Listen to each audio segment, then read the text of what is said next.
Chapter 962. The cultivation technique Wei Zihong used was called Profound Core Tide Illuminating Mist.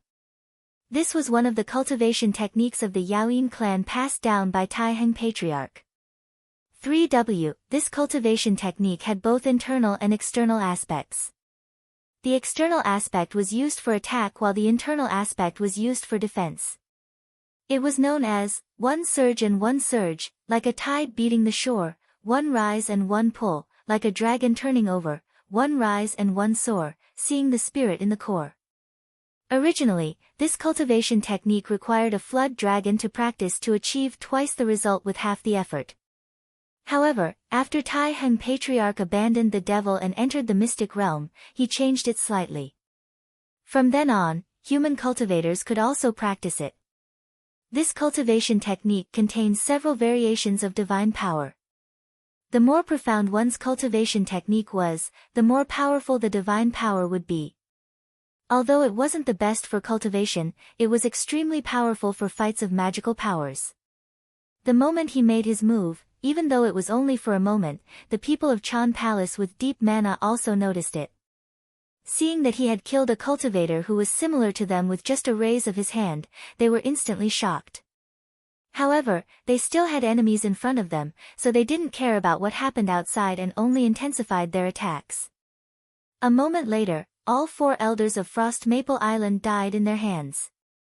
Xiao Chan then turned her gaze and saw that Wei Zihong was still standing there. She frowned and said, "Do you recognize this person?" An elder Daoran said, "Since this person watched us kill the Frost Maple Island cultivators, even if he's not a friend, he's not an enemy either." A green-robed Daoran said, "Palace Master, in this old man's opinion, this person's method is somewhat similar to that of the devil cultivators." Devil cultivators? Xiao Chan was shocked.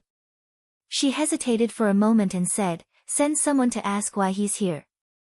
The green-robed elder volunteered, "This old man has dealt with a few devil cultivators in the past. It's better for this old man to go." Xiao Chan nodded and said, "Then I'll have to trouble Elder Gu. Be careful." After the green-robed elder bowed, he walked toward where Wei Zihong was. Because he saw what happened just now, he was very cautious and didn't dare to go forward rashly. He bowed from afar and said, "May I ask where fellow Taoist came from?" Wei Zihong glanced at him and said indifferently, "I'm here to catch a traitor in my clan." "It has nothing to do with you." The green-robed old man was very tactful and did not ask who it was. He clasped his hands together again. Then, he retreated. When he returned, he repeated Wei Zihong's exact words to him. Xiao Xin was not an idiot. She guessed that Wei Zihong was most probably here for that Reverend Hua Xian. She thought to herself, if this man is also here for the Small Realms Edict, then he must be here for me. He couldn't let it go. When fellow Taoist Zhou came out. "Then, we'll deal with him together." At this time, Sui Hua and Zhou Zishang were flanked by Sui Hua and Zhou Zishang on his left and right. They were surrounding Wen Rao's carriage.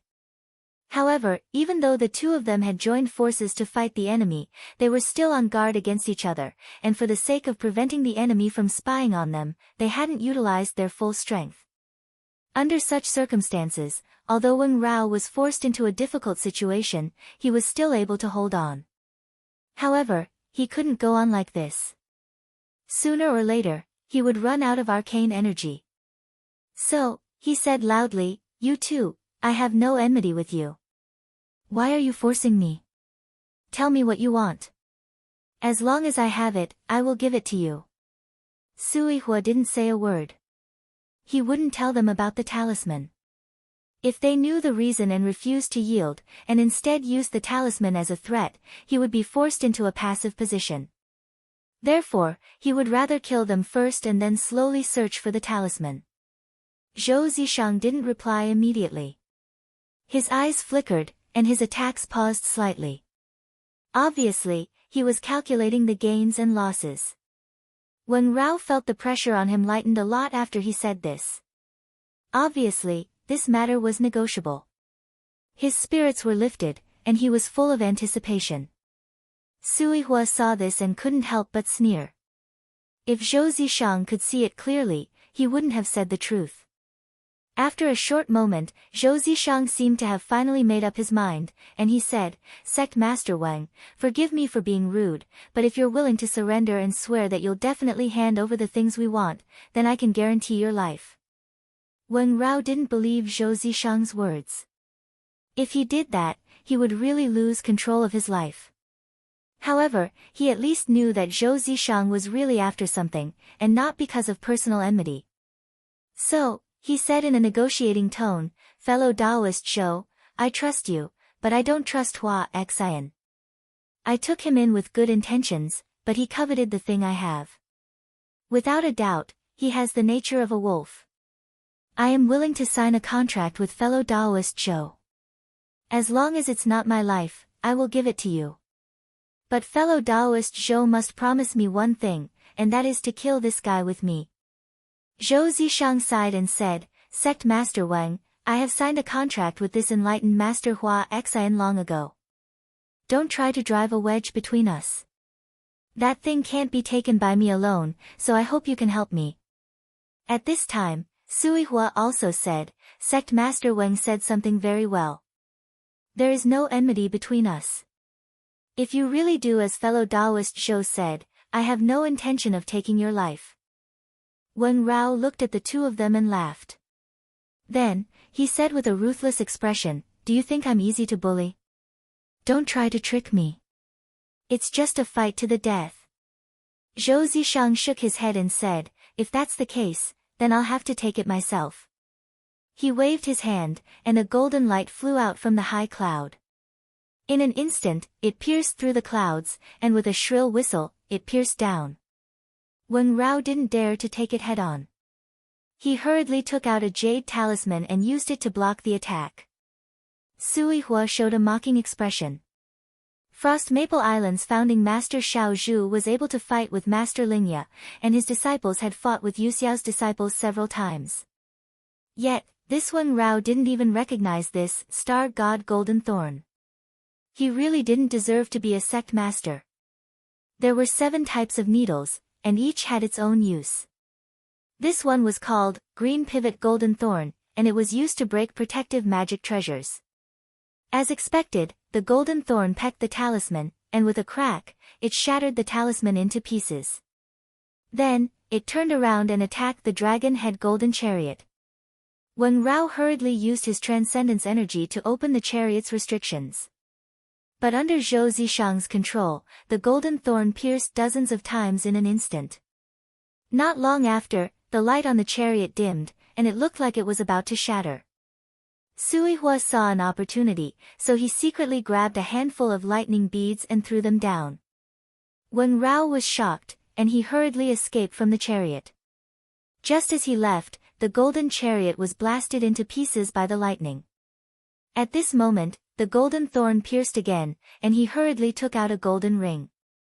It spun in the air, and even the golden thorn was shaken, as if it was about to be sucked away. At the same time, he threw out a frost ball the size of a goose egg. Once it was in the air, a cold wind blew, and it made people feel like they were falling into an icy abyss. Sui Hua and Zhou Zishang saw this, and they used their magic treasures to protect themselves. They retreated a few miles, and just now, they managed to avoid the cold light. When they looked up again, they saw that Wang Rao had already retreated to the other side. Zhou Zishang said, "Sect Master Wang, don't think you can escape from my divine art." Wang Rao smiled strangely, and said, "Even so, I still want the two of you to die with me." He raised his finger and swiped at the top of his head, and his whole body slowly became old and shriveled, as if all his essence, qi, blood, and flesh were sucked away in an instant. At the same time, a scarlet bug with a scarlet head could be seen in the wound, and it was twisting gently, as if it was about to wake up. Vermilion candle bug? Sui Hua's expression changed drastically. This was clearly a method of feeding the bug with blood. This bug was so big, and although it wasn't a king bug, it wasn't far from it. It wasn't something the two of them could deal with, so he turned his head and said, "Fellow Taoist Zhou, quickly stop your divine art." Zhou Zishang turned around and gave him a strange smile. Sui Hua's heart jumped, and he suddenly felt dizzy. He immediately realized that he had fallen into the opponent's trick. He silently inspected his body, and there was an extra evil aura in his body. He didn't know when it had invaded his body, but his magic power couldn't circulate anymore. At this moment, Wang Rao's body also shook violently, and the bug on top of his head stopped moving. Zhou Zishang sighed and said, "Once Sect Master Weng's method is completed, and he attaches his primordial spirit to the bug's body, I'm afraid we can only avoid it. Unfortunately, since I've pulled you all into the vast cloud one breath, how could I not prepare a backup plan?" The item he used was called Chaotic Mind Incense, which was refined from a poisonous bug in the southern cliffs continent. It could turn evil aura into a cultivator's body, and block their essence and chi meridians. This thing was afraid of the light of the sun and the moon, and the wind of heaven and earth, but in this small world, it didn't have such concerns. Wang Rao's face was filled with resentment, and he used all his strength to point at him. He opened his mouth as if he wanted to say something, but he couldn't.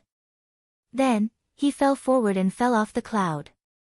Seeing this, Sui Hua quickly took out a bottle of medicinal pills and swallowed them. He looked at Zhou Zishang and said, "Good plan." Zhou Zishang smiled and didn't stop him at all. To get rid of this aura, a cultivator only needed to find a place and use their method. However, Zhou Zishang wasn't going to give him such a chance, so he remained calm. After Sui Hua swallowed the medicinal pills, he shook his hand, and a big flag appeared. He then took a step back and hid in it. Zhou Zishang smiled disdainfully, and with a wave of his hand, the green pivot golden thorn flew over and poked a hole in the flag. However, just as he finished doing this, his smile froze. He saw that after the broken flag, hundreds of identical flags flew out and flew in all directions to the west. This treasure was called Morning Tremor Flag. If a cultivator was in danger, he could hide in it. To find him, the only way was to cut off the hundreds of flags one by one. If one was unlucky, it was very likely that he wouldn't be able to find the real owner even after destroying hundreds of flags. This was not a treasure, and when used in a fight, it could only delay the battle. However, in this situation, it had a miraculous effect. Zhou Zishang cast out strong thunder repeatedly and destroyed dozens of flags, but he still couldn't find the one that Sui Hua was hiding in.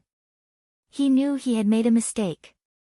If he wanted to get rid of all of them, he would need at least an hour, and by then, he would have suppressed the evil aura in his body. Zhou Zishang's thoughts changed, and he smiled again. He stretched out his hand, and a white aura lifted Wang Rao's body up. He took off his sleeve and had an idea.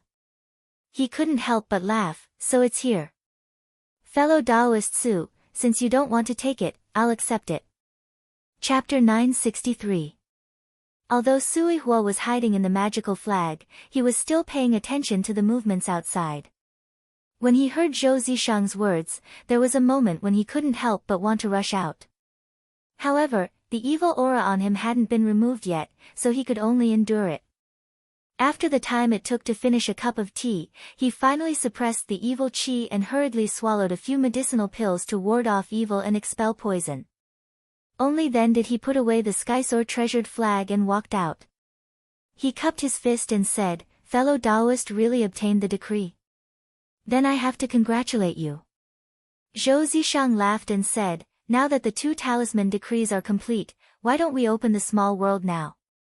What does Taoist friend think?" Since Sui Hua was the only one who knew where the long residence was, forcing him wouldn't work. Therefore, his original plan was to use external poison to control this person and Wang Rao first. This way, he could force them to reveal the location of the long residence, and he could keep the 2 talisman decrees to himself. Since his plan had failed, instead of continuing to be entangled like this, he might as well open the small world first and talk about the rest later. Sui Hua's mind raced. After what happened just now, he was a little more wary of Zhou Zishang. If he really got the talisman decree from Wang Rao, it wouldn't be unacceptable. At most, they could play their tricks in the small world. Therefore, he said, "Taoist friend is right. When we signed the contract, we agreed to share the small world. Of course, we should do as we said. Zhou Zishang smiled, raised his hand and waved it lightly. In an instant, he dispelled the divine art. When Sui Hua saw that a thin layer of mist seemed to have been wiped away and sunlight shone on him, he knew that he had gotten out of solitary breath heaven. He swept his gaze around and saw that there were only cultivators of Cicada Palace in the surroundings.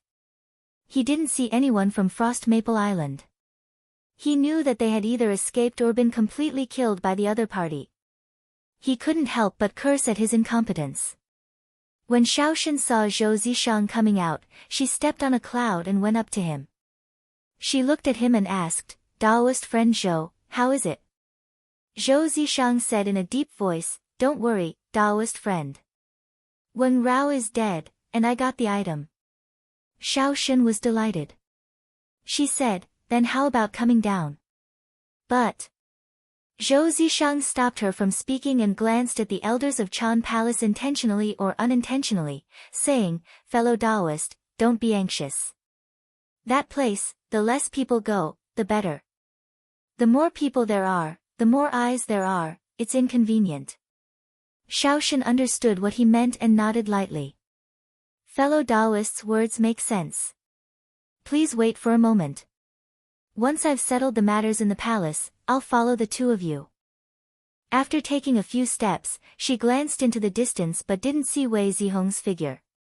Her beautiful eyes turned and she said, "There's something I forgot to tell you, fellow Daoist.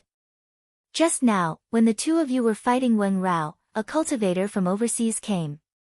They say they are here to capture a traitor. Do you know him?" "Traitor?" Zhou Zishang was startled and thought to himself, could it be the Su family? Could it be that the people from Qinsang School have arrived? He did not dare to let his guard down. He asked in a deep voice, "Where is he?" Xiaoshan raised her sleeve and pointed to a direction, "Just now he's there, but now there's no trace of him. Maybe he didn't find the person he's looking for, so he left." Zhou Zishang did not let his guard down. He took a glance and asked again, "How's his cultivation?" Xiaoshan said, "Similar to us, just that his methods are treacherous, like those of the Devil Sect." Zhou Zishang was stunned. He frowned, Devil Sect cultivator. He thought about it again. No matter what this person's identity was. Now that he's gone, he wasn't hiding in the dark. Then he really left. Luckily there were many people on his side. As long as it wasn't a third-stage cultivator, there was nothing to be afraid of. At this moment in the sky above them, Wei Zihong was hidden in a ball of cloud, but his gaze was always on Sui Hua. This traitor is indeed here. It's not difficult to kill him, but to find out the whereabouts of the long residence, we have to capture him alive. Those Chan Palace cultivators were nothing in his eyes, but with Zhou Zishang here, he had no choice but to be cautious. So he didn't make a move, but waited for the right time.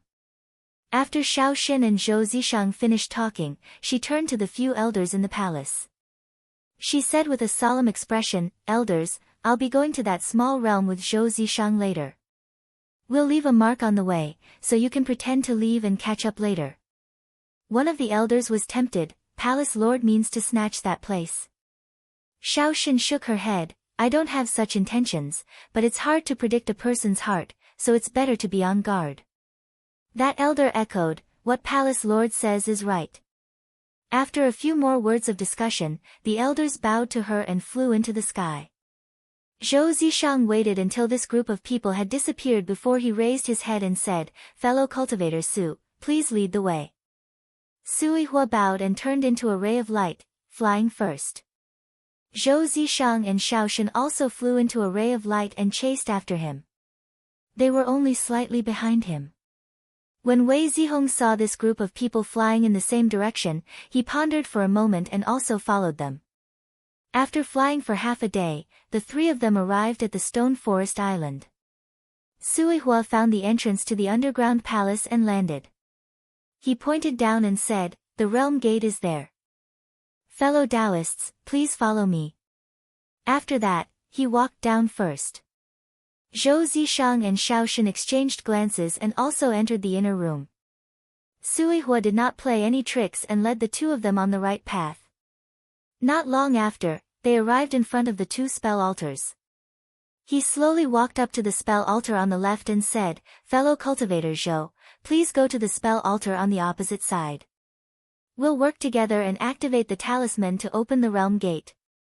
Zhou Zishang sensed for a moment and was relieved when he saw that there were no other restrictions around. He floated up to the spell altar on the right and took out a talisman with a flip of his hand. Sui Hua took a look and thought, as expected, it's in his hands. He did not look at it anymore and used his mana.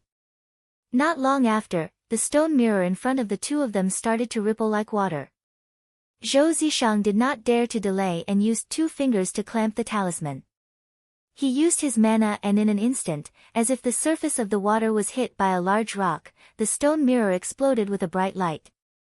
The two of them felt a surge of spiritual vigor surging into their bodies and they could not help but be happy. But at the next moment, their expressions changed at the same time. The talisman in their hands was actually suspended above the spell altar. No matter how hard they tried, they could not take it back. The realm gate was wide open and spiritual vigor leaked out. It would definitely attract cultivators from the outside world to come and take a look. Then, the secret of this place would be exposed. Zhou Zishang asked in a deep voice, "Fellow cultivator Su, do you know why this is happening?" Sui Hua thought for a while and stroked his beard. "I think that there must be a trick to keeping this talisman. It's just that we are not under that perfected person's sect. Naturally, we don't know the method." Xiao Shen then said, "Both of you, the realm gate is already open. Why don't we go inside and take a look? Maybe we can find the method to close the gate." Sui Hua said, "That makes sense." He turned around and said, "Fellow cultivator Zhou, I'll make a move first." Then, a light flew up from the spell altar and flew into the small world. Zhou Zishang laughed coldly and did not bother to greet Xiao Shen. He flung his sleeve and also flew into the small world. Xiao Shen snorted but she was not in a hurry to enter. Instead, she sat cross-legged outside. She wanted to wait for her sect's disciples to arrive before going in. After a while, she saw a tall and handsome cultivator in a black robe with a vertical mark on his forehead walk in. She recognized the person she saw on the sea and her body trembled. She hurriedly stood up and took a few steps back. Her expression was filled with nervousness. Wei Zihong did not even look at her. His gaze was only on the realm gate of the stone mirror. Then, he took a step forward. His body flashed like lightning and disappeared into the stone mirror. Xiao Shen saw that and heaved a sigh of relief. She heaved a sigh of relief. Just now, Wei Zihong was within 300 feet of her and she did not notice at all. It could be seen that it was not hard for him to take her life. Now, she did not dare to easily enter the small world. Wei Zihong entered and looked up. He saw many mountain ranges, strange cliffs and mountains everywhere. There were deep valleys and springs. He flew down and was just 10 miles away. A ball of white energy spat out and mixed with rain and mist. The dense mist made the mountains and heaven and earth hazy. The god eye in the middle of his forehead opened a crack and light shone out. After looking for a moment, he knew that everything in front of him was not an illusion. He was shocked and thought to himself, so it really is a small world. Then, he showed an excited expression, "Good, after I take it down, I will offer it to my master. He will definitely be happy." Those who could open up a small world were mostly powerful figures. He immediately realized that the reason Su and Zhou came to this place might be because there was something good hidden in this world. However, at this moment, the two of them were nowhere to be seen.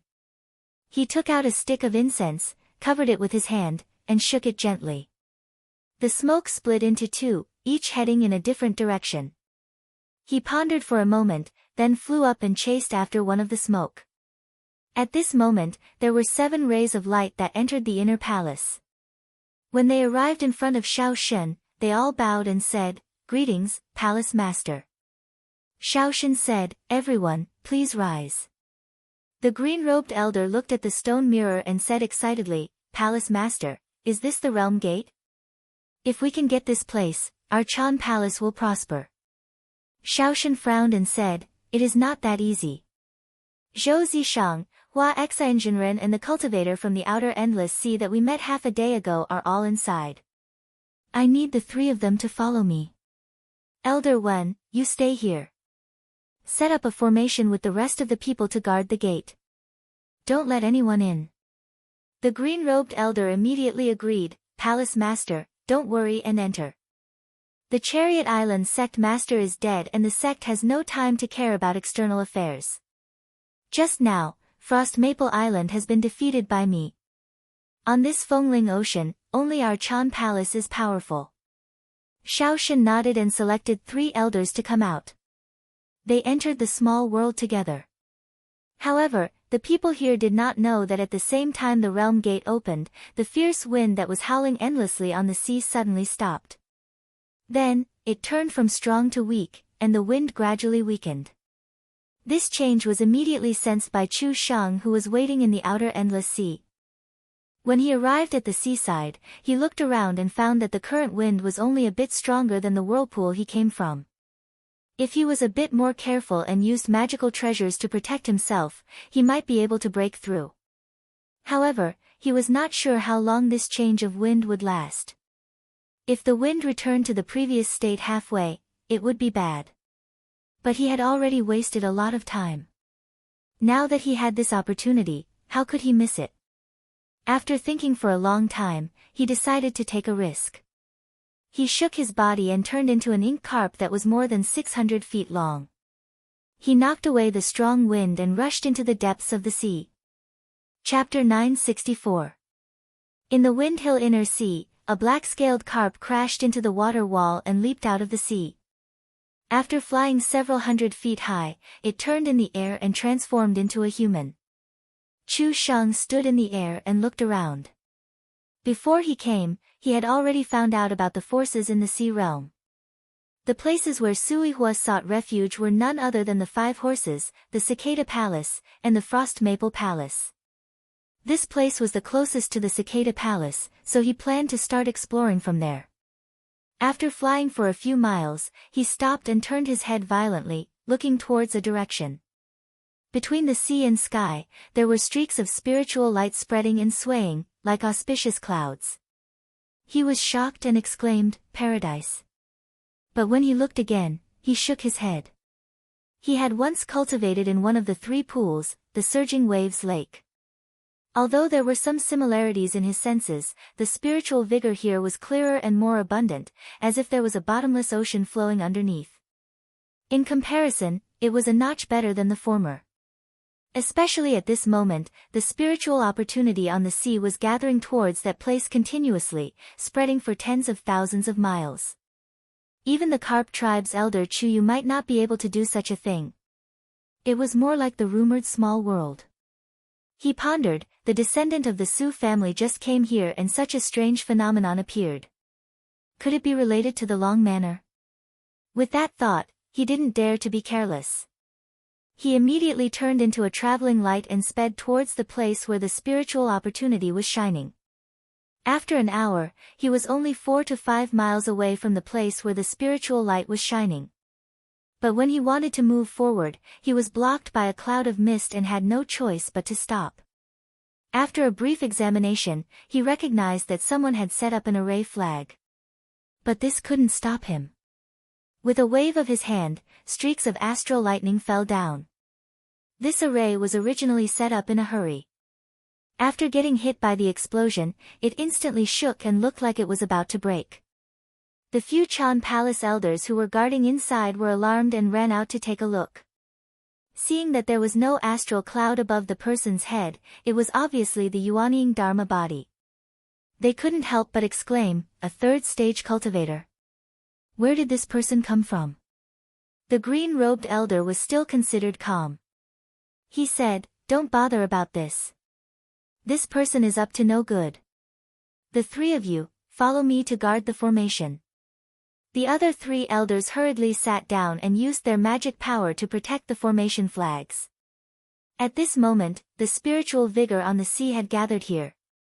With the help of the four people's dermic powers, the array flag was able to gather. He managed to hold on. Chu Shang instantly became slightly impatient. He touched his abdomen with his hand. He took a deep breath, opened his mouth, and spat out a mouthful of honesty elixir water that he had stored in his body. Whoosh! Like a torrential downpour, countless water droplets overflowing with silver light fell down. This water droplet was incomparably heavy, and every droplet of water had the power to collapse rocks. With this sprinkling down, the formation flags could no longer withstand it and were immediately scattered. Chu Shang bent down and rushed to the entrance of the cave. With a grab of his hand, he instantly sealed the heaven and earth. The four elders of Chan Palace below were instantly unable to move. He stretched out his hand and took out a picture. He showed it to the four of them and said, "Do you know this person?" An elder looked at the man in the painting and blurted out, "Is that Reverend Hua Xan?" Chu Shang turned his head and asked, "Hua Xan?" "That's right. This is the name he uses when he travels outside." "Where is this person now?" The elder hesitated. Sui Hua was now in the small world. If it was another time, he naturally wouldn't have to cover for him. However, the palace master of Chan Palace was now inside. If he said it, this person would also enter to search, and it would be disadvantageous to his sect master. However, being stared at by Chu Shang, his heart shuddered. He didn't dare to lie, so he raised his hand and pointed at the door of the small world. Chu Shang kept the picture, and a cold gleam appeared in his eyes. Suddenly, a black light flew out from his back. The four of them immediately knew that it was bad, and they desperately summoned their protective treasures. However, when the black light collided with them, their treasures were all broken, and they were sent flying backward. Chu Shang snorted. If it wasn't for the fact that he had used up too much mana to cross the severe wind barrier just now, the four of them wouldn't have survived this attack. However, he had no intention to tangle with them now. He flung his robe, turned into a light, and darted into the small world. The elder in green saw him enter, but he couldn't resist at all. He couldn't help but feel embarrassed and angry. He said fiercely, "The three of you stay here and guard. I'll go back and get the formation map of Chan Palace. I don't believe that he can break out after breaking in." An elder said in shock, "Elder One, think twice. If we get the formation map, what will be used to guard the Chan Palace?" The elder in green, Daoren, said, "As long as we have this small world, it's worth it even if we lose the Chan Palace. I've made up my mind. Everyone, don't try to persuade me. Guard this place well, I'll be back soon." As he said, he turned into a green light and disappeared into the vast sea. The remaining three elders were also helpless. They could only change another set of formation flags. In the depths of the small world, Wei Zihong followed the guiding smoke for more than 100 miles before he saw it fall straight into a deep ravine. He looked out and saw balls of light floating there. Layers of light gradually surged and he couldn't tell what was real and what was fake below.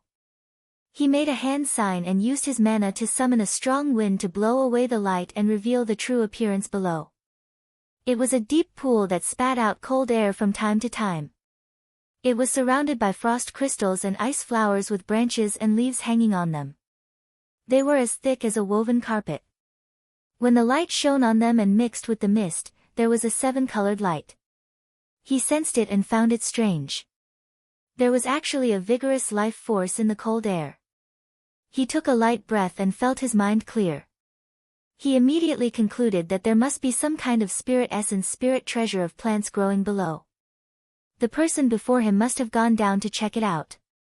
He thought and casually threw out a dozen formation flags and placed them around. He hid himself and waited at the side, waiting for the person to come out. If the person inside was Suihua, he would definitely capture him. If not, there was no need to have a conflict with him. Not long after, the life force suddenly became intermittent. He guessed that it was taken by the other party. After a dozen breaths, the life force gradually moved towards the surface of the pool. He knew that the other party was about to come up. He couldn't help but stare at the surface of the pool. However, when the life force reached the edge of the pool, it seemed to notice something was wrong. It just hovered below and didn't come out for a long time. Wei Zihong suddenly felt that something was wrong. If the cultivator below really felt that something was wrong above, he should have concealed his own qi and this life force. Why would he expose himself in front of him? There was only one possibility, it was a bait. If there was another way out of the water, the other party might have already left. Apart from that, there was another possibility. As this thought flashed through his mind, he raised his hand and countless rays of light flickered. Numerous golden pages with talismans hovering around them flew up and covered the surroundings. Almost at the same time that he made his move, a golden light shot out from the side and pierced right into the golden pages. Puchi. The golden spike was incomparably sharp, and it instantly pierced through the golden page. After that, it didn't lose momentum, and it landed on the protective treasure light. It only protected him for a moment before it similarly collapsed. However, with this delay, his figure flashed and he suddenly escaped 1,000 feet away. At the same time, he looked at the person who attacked him. He discovered that it wasn't Suihua but the Zhou disciple. However, since he had already made his move, he had no intention of retreating. Just as he was about to counterattack, he suddenly felt a sense of danger. The divine eye in between his eyebrows swept upwards and saw a tiny needle light appearing above his head. It was less than an inch long and was completely transparent. It was hard to distinguish its shape. He immediately recognized that it was one of the 7 golden needles of Yuxiao school, the mysterious golden needle. When it flashed, it was invisible and appeared and disappeared. It was very difficult to guard against it. He didn't dare to be careless. The heavenly cloud above his head shook and a black gas rushed up. With a series of crackling sounds, it swept away the needle. The moment the golden thorn was blocked, it disappeared in a flash. However, as soon as the treasure disappeared, the green pivot golden needle, that broke his golden page took the opportunity to get close. It didn't give him a chance to catch his breath. Wei Zihong's mind raced and he had already determined his opponent's goal. Once he got the upper hand, he would press on with an endless stream of attacks. As long as he couldn't withstand it or didn't know how to react, his life would be in danger. However, on the other hand, if the opponent wanted to maintain the attack, he would definitely use up a lot of mana. As long as he could defend well, once the opponent's momentum weakened, it would be his chance to win. He thought to himself, I have the minor universe movement escape technique. If I don't care about using up my mana, I should be able to retreat far away. Looking at this person's attack, although it is fast, he hasn't used his full strength. Maybe he's waiting for me to make a move. I can't be fooled, but I won't change my move. Let's see what he does. After he had an idea, the Xian core in the heavenly cloud flashed. He only slowly accumulated his mana and was not in a hurry to release it. At the same time, he raised his hand and actually took out hundreds of magical swords. Zhou Zishang saw that the sky was full of sword gleams. At first, he thought that it was similar to the primordial Yang sword gleams. However, when he looked again, he was surprised. The opponent was really hundreds of magical swords. Even though these were ordinary magical weapons, they were hundreds of magical weapons after all. He didn't dare to ignore them. At this moment, if he had to fight with these magical swords, then the advantage he had before would be wasted. Therefore, he didn't dodge. With a deep shout, 7 spots of light appeared in the heavenly cloud. They suddenly turned into star thunder and met the sword head-on. A burst of thunder exploded in the sky. Wherever the lightning passed, more than 100 magic swords were swept away. Then, he rode the astral wind and attacked from the front. He made a hand seal, and the golden thorn in his hand turned into a swift light. From the beginning to the end, he didn't think of asking the opponent's identity. If he killed 1 or 2 people in this small world, no one outside would know. Moreover, he had long regarded this place as his. He had already made up his mind that after he finished with this person, he would go back and kill everyone who knew. Wei Zihong sneered, and with a wave of his hand, another sword appeared in his hand. He tossed it up into the sky, and it clashed with the green pivot golden thorn a few times in the air. In the end, it was no match for the green pivot golden thorn, and with a kacha sound, it snapped. His expression didn't change. He took out another 2 magical swords and continued to fight with it. After the 2 magical swords were also cut down, he calmly summoned a golden bell in the air. The Qing Shu Golden Thorn was the best at breaking and attacking magical weapons, so this magical weapon was only able to block a few attacks before it was pierced and broken again. After that, no matter how Zhou Zishang launched an attack, Wei Zihong didn't make any unnecessary changes. He only threw out a magical weapon to block. Zhou Zishang saw that he couldn't take down his opponent. He couldn't help but feel depressed. He obviously had the upper hand, but the opponent had many magical weapons and continuously dissolved his attacks. What kind of cultivator was this? After Wei Zihong held on for a long time, he felt that his magical power had been channeled to the peak. He shouted. In the heavenly cloud above him, a Xian Dan was as bright as the sun. It suddenly turned and a ray of light that could pierce through the sky and the earth shone down. Chapter 965. The ray of light was extremely fast and the two were very close. Zhou Zishang only saw a flash and before he could react, he was hit. Even with the protection of his treasured robe, Wei Zihong's attack had been stored up for a long time. Now that it was released, its power was far greater than usual. Zhou Zishang's body shook heavily. Not only did his treasured robe split open, but even his protective treasured light was destroyed. He was sent flying by the lightning. He could only hear the sound of explosions and his mind was in a daze. Wei Zihong regained the upper hand and was greatly energized. It was a good opportunity for him. He took out a delicate jade mallet and chased after his opponent. At the same time, layers of black smoke surged behind him as if trying to drown him. Zhou Zishang was hit just now and his energy was in a mess. He could not circulate his mana in a hurry. Because his treasured robe was gone, he had no protection. Even if it was a normal talisman, he did not dare to take it head-on. He raised his thumb to the sky and the ring on his hand emitted a strange energy. It was white with a hint of gray, like a ball of cotton. The jade mallet sunk in but did not come out for a long time. Wei Zihong did not expect the talisman to succeed. He only wanted to delay. Once his technique was completed, the opponent would not be able to escape. Seeing that the talisman was taken, he waved his sleeve and threw out a dozen lightning beads the size of pigeon eggs. They were all purplish-black and emitted a murderous aura. Zhou Zishang's breath had not calmed down yet, so he raised his finger to the sky and took the lightning beads just now. Wei Zihong's lightning beads came easily. They were presented to him by the small sects below. He still had hundreds of them on him, so he did not even blink and threw them out. Zhou Zishang's expression changed slightly. He used the same trick and released the cloud from the ring. He took on this round of attacks, but his heart was filled with impatience. This talisman was called the Rotten Swallowing Ring. Within an hour, it could absorb powerful talismans and items into it. It could be said to be very strange. However, it needed to be slowly dissolved with mana. If not, the power inside would leak out. At that time, not only would the talisman be destroyed, but the owner of the talisman would also be affected. Even the owner of the talisman, who was connected to it, would be harmed. If it was serious, his life would be in danger. Thus, he was not in the mood to get entangled here.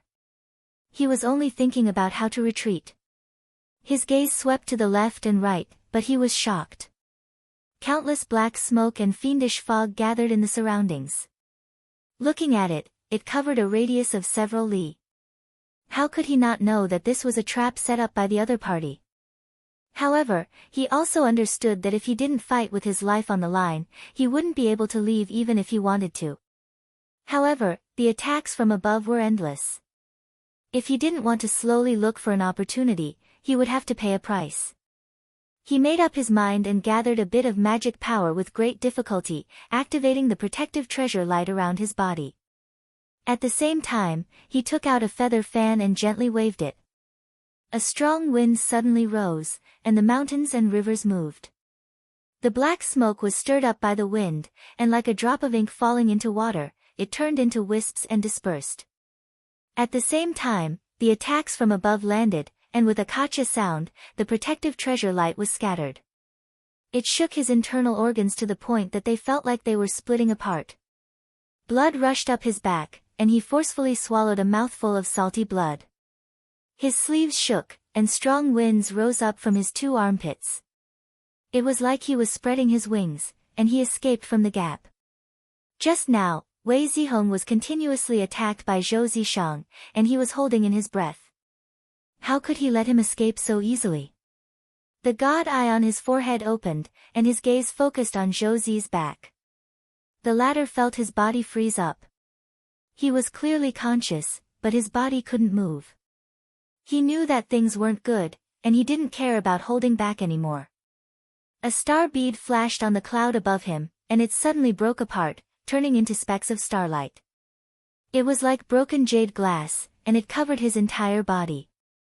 Wei Zihong reached out and grabbed. The black smoke and fiendish energy that filled the air gathered and wrapped him up. However, no matter how much strength he used, he was unable to break through that layer of light.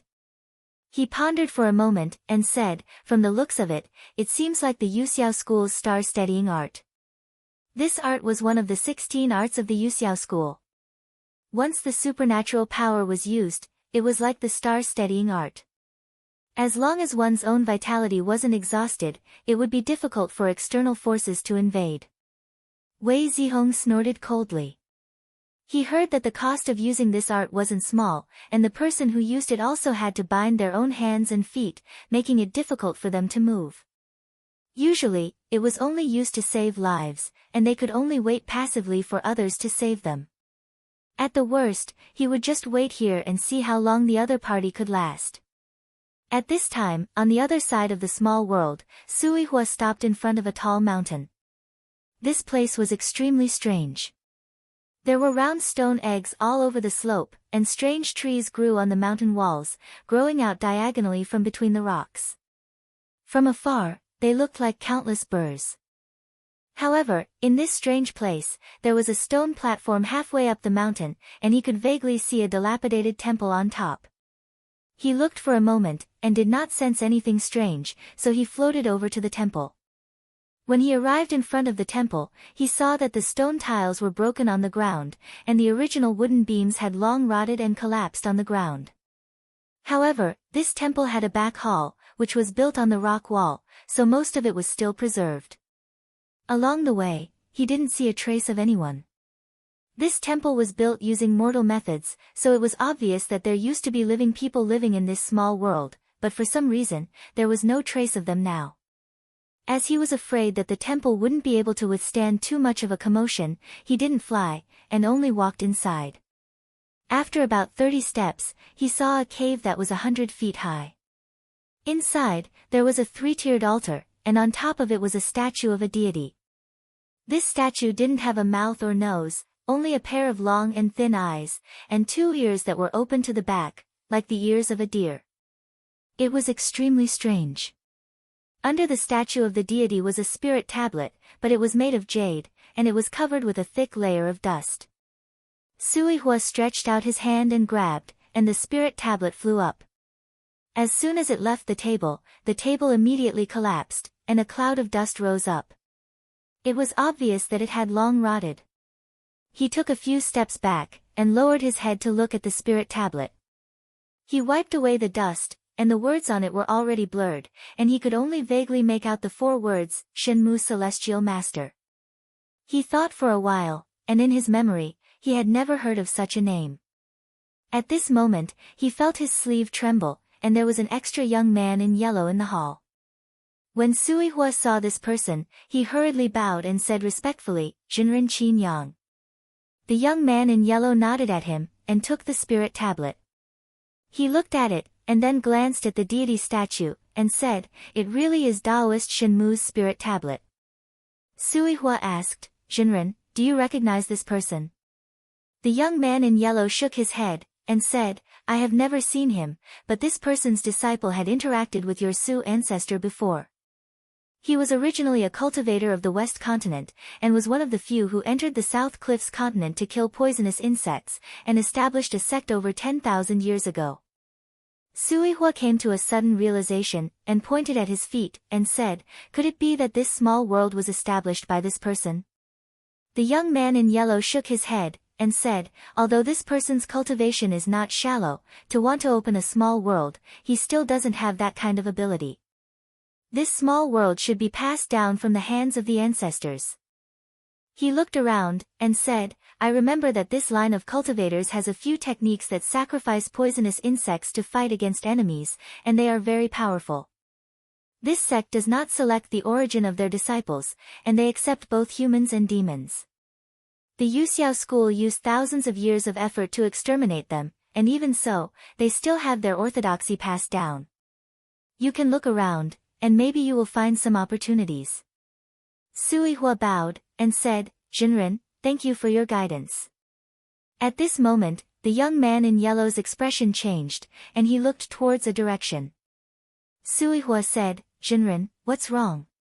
The young man in yellow said, "Let me give you a reminder. Just now, there is a qi dynamic that entered this small world. Although he has cultivated in qi, he still can't hide the demonic aura on his body. If it's not the Python tribe, then it's the cultivator of the carp tribe who chased you here. This person's cultivation is not weak, and he should be in the middle of the third Yuanying realm. You should be careful." After saying that, his shadow flashed, and he disappeared. Sui Hua's heart tightened, and he did not dare to stay here for long. He roughly searched inside and out, and because he did not find anything, he could only hurry out. When he reached outside the temple, he looked back, and he was a little unwilling. He thought to himself, "I can clearly feel the spiritual vigor here from afar, but why can't I feel anything here?" As he was thinking, he lightly raised his hand and patted the rock wall beside him, and this time, he felt something strange. He turned his head to take a look, and where his hand landed was a stone egg that was embedded here. It clearly looked uneven, but when his hand touched it, it was abnormally smooth. Looking closely, he could see some clues. There seemed to be a layer of shell on it, but it was crystal clear, so it was hard to notice. "What is this?" He pressed on it, and with a crack, the stone egg instantly shattered, revealing a black thin object. At a rough glance, it looked like a short rope, but with a closer look, he could tell that it was the carcass of an insect, and it looked similar to the vermilion candle insect. Sui Hua was shocked. So this stone egg was just a layer of a hard cocoon, but after a long time, it looked like a stone. Looking at the stone eggs that were everywhere at the foot of the mountain, could it be that these are all insect cocoons? His thoughts turned quickly, and he thought to himself, could it be that this place is where Jinren Shao raised insects? This was not impossible. Back then, this Jinren Shao relied on a vermilion candle king insect to break into the grotto heaven, but this demon was abnormally fierce. How did he subdue it before? But if this world originally had a collection, or if there was a difficult technique to subdue insects, then it could be explained. Thinking to this point, his heart was also burning up. This small world was left by Jinren Shao for his two disciples, and Qin Yang's true spirit once said that this sect passed down techniques everywhere. Maybe the technique of controlling insects was passed down here. If he could obtain it, then he would not have to fear any cultivators of the same generation. Even if it was a Yuanying third-grade cultivator, he would be able to fight. But as soon as this thought came up, he regained his calmness. Now that there was a great enemy in front of him, it was still too early to talk about this matter. If he could not get through this, even if he had the Tongtian technique, what could he do? He sneered, and thought to himself, everyone has their own selfish motives. I do not believe that the person who came here is willing to share this small world with others. There will be a fight later. The plan now is not to find a technique, but to find a place to hide first. Just as he was thinking, he suddenly sensed something strange. He turned his head to look, and saw 4 rays of light flying towards here. Looking at their route, they seemed to be cultivators of Chan Palace. His heart was shocked. This was a lone mountain. if he wanted to fly out now, it was hard to guarantee that he would not be discovered by the other party. Looking around, there was no place to hide. He had no choice but to retreat back into the temple. Floating Astronomy. Chapter 966. Sui Hua was afraid that he would be discovered. When he retreated, not only did he hide his qi dynamic, he also erased the traces he left behind. As there was no one around, he could only cast an invisibility spell and hid behind the statue. As long as he himself did not move, or no one went around this place, he would not be discovered. Shaoshan led the 3 elders to fly in the air and soon arrived at the front of the mountain. She looked down and sensed that the spiritual vigor here was much stronger than other places. However, after taking a look, she said, "Elders, take a look. Is there anything unusual about the shape of the mountain?" To her left, an elder with the surname Yu was more than 800 years old. He was one of the few people in the Fengling Ocean and was knowledgeable. He said, "Palace Master, you are right. The mountain is where the qi of the earth surges. This mountain is made up of mud and sand, and the qi is suppressed below. It must have been built by the later generations. Although the spiritual vigor here is strong, I dare to say that if one enters the mountain, he will not be able to sense it." Shaoshan asked, "Elder Yu, do you know what is the purpose of building the mountain?" Elder Yu stroked his beard and said, "Looking at the shape, it does not look like an altar. I think there might be something hidden below. It might be a tomb chamber." Tomb chamber? Shaoshan's eyes brightened. The other elders looked at each other and they were all excited. Even if a normal cultivator was successful in his cultivation, after the primordial spirit left, the spiritual vigor would dissipate. Their bodies would rot after decades. As there were evil cultivators who used corpses to cultivate, they would not be left behind. They would not use their mana to remove it, and it was rare for them to be buried under rocks. Unless it was the remains of a mighty person, it would not rot for tens of thousands of years. And the person who was buried in the mountain as a tomb. This person's identity must be extraordinary. The few of them did not purposely lower their voices. Sui Hua, who was hiding in the temple, heard them clearly. The more he thought about it, the more he felt that it made sense.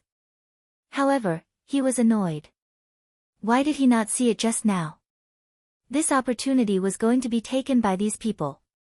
Elder Yu looked at everyone's expression and smiled, "Don't be too happy. If it was a human emperor, he might not be able to build such a huge mountain."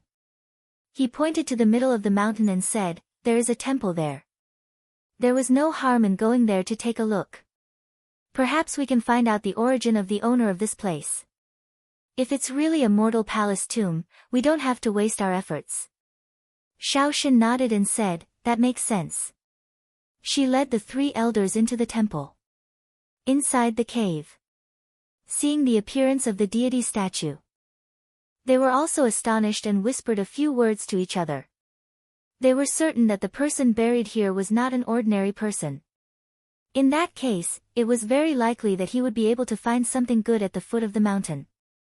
There were no formations or spiritual vigor here, so they were not in the mood to look around. Just as they were about to leave, Shaoshan suddenly stopped in her tracks. She turned around and walked towards the statue. Sui Hua immediately tensed up. If he were to clash with the 4 of them, he wouldn't be afraid. Even if he couldn't defeat them, it wouldn't be difficult for him to escape. But he was afraid that the commotion here would attract others, especially that demon cultivator from the Carp tribe or the Python tribe. This person was a 3rd stage realm cultivator and no matter what, he would not be able to defeat him. Shaoshan came to the front of the god statue and stopped after about 10 steps.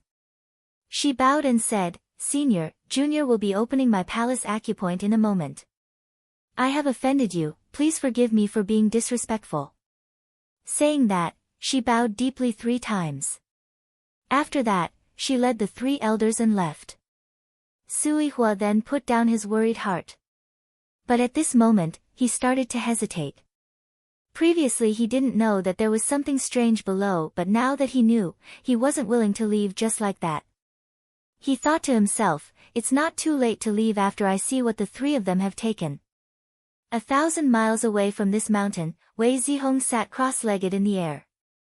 His hands were constantly forming hand signs. The surrounding black smoke and baleful qi surged like a tide, enveloping a radius of a few miles and completely covering Zhou Zishang's figure. Other than that, he had also set up another array flag outside. He was confident that with this setup, the opponent would definitely not be able to escape. As long as the magical power dissipated, it would be the time to be beheaded. As for the opponent's identity as a disciple of Ding Yang Zhou clan, he didn't care at all. Not to mention that the opponent had the intention to kill first, even if it wasn't, at this stage of the battle, there was no room for mercy. He had to cut the weeds and eliminate the roots. After waiting for an hour, he suddenly stood up and looked towards a direction. His eyes were filled with vigilance. A ray of light came from the southeast direction. Although it looked clear, a Yuanian cultivator like him who came from the Xianmen sect could tell with a glance that this person was of a different race that had entered the Tao. That was why he had a bit of demonic qi. However, when the newcomer flew over, the strong winds of mana shook the sky. His cultivation was definitely not shallow. It was very likely that he had reached the third stage. When the ray of light reached the top, it turned downwards. The light was like a curtain of water that swung to the sides. A tall and sturdy man with a round waist came out. He had a turban on his head, a dark python belt around his waist, and a dark cloak on the outside. He didn't look like a cultivator, but a valiant warrior that fought in a battle formation. Chu Shang walked down and glanced at the formation. Because it was covered by the baleful qi, he couldn't see who was trapped here. He suspected that it was Sui Hua and asked, "Who are you trapping here?" Wei Zihong glanced at him. He'd already guessed Chu Shang's identity. Then it was obvious that Chu Shang's objective for coming here was none other than the true dragon estate. Thus, Wei Zihong didn't have a good expression on his face and said bluntly, "What does that have to do with you?" Chu Shang was stunned. All along the way here, because of his high cultivation, no one dared to be disrespectful to him in the slightest. Never had he imagined that Chu Shang would actually not give him any face here. This caused him to not dare act rashly instead. He sized up Wei Zihong from top to bottom and said, "I'm looking for someone. If it's convenient for fellow Taoist, then you just have to move aside and let me see clearly. If it isn't this person, then I'll leave right away." Wei Zihong had set up this formation with great difficulty, so how could he withdraw his mana just because of a few words? It would be fine if he was just an ordinary cultivator, but he had the identity of the Yaoyin sect's master above him, so he naturally couldn't give in so easily. He said coldly, "This is definitely not the person you're looking for, so please leave quickly."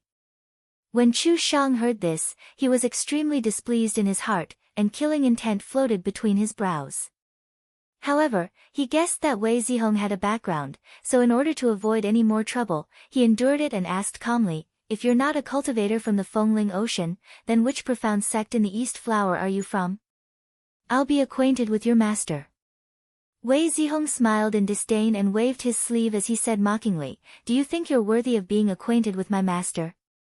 Chu Shang instantly became furious and said, "Junior, you're courting death."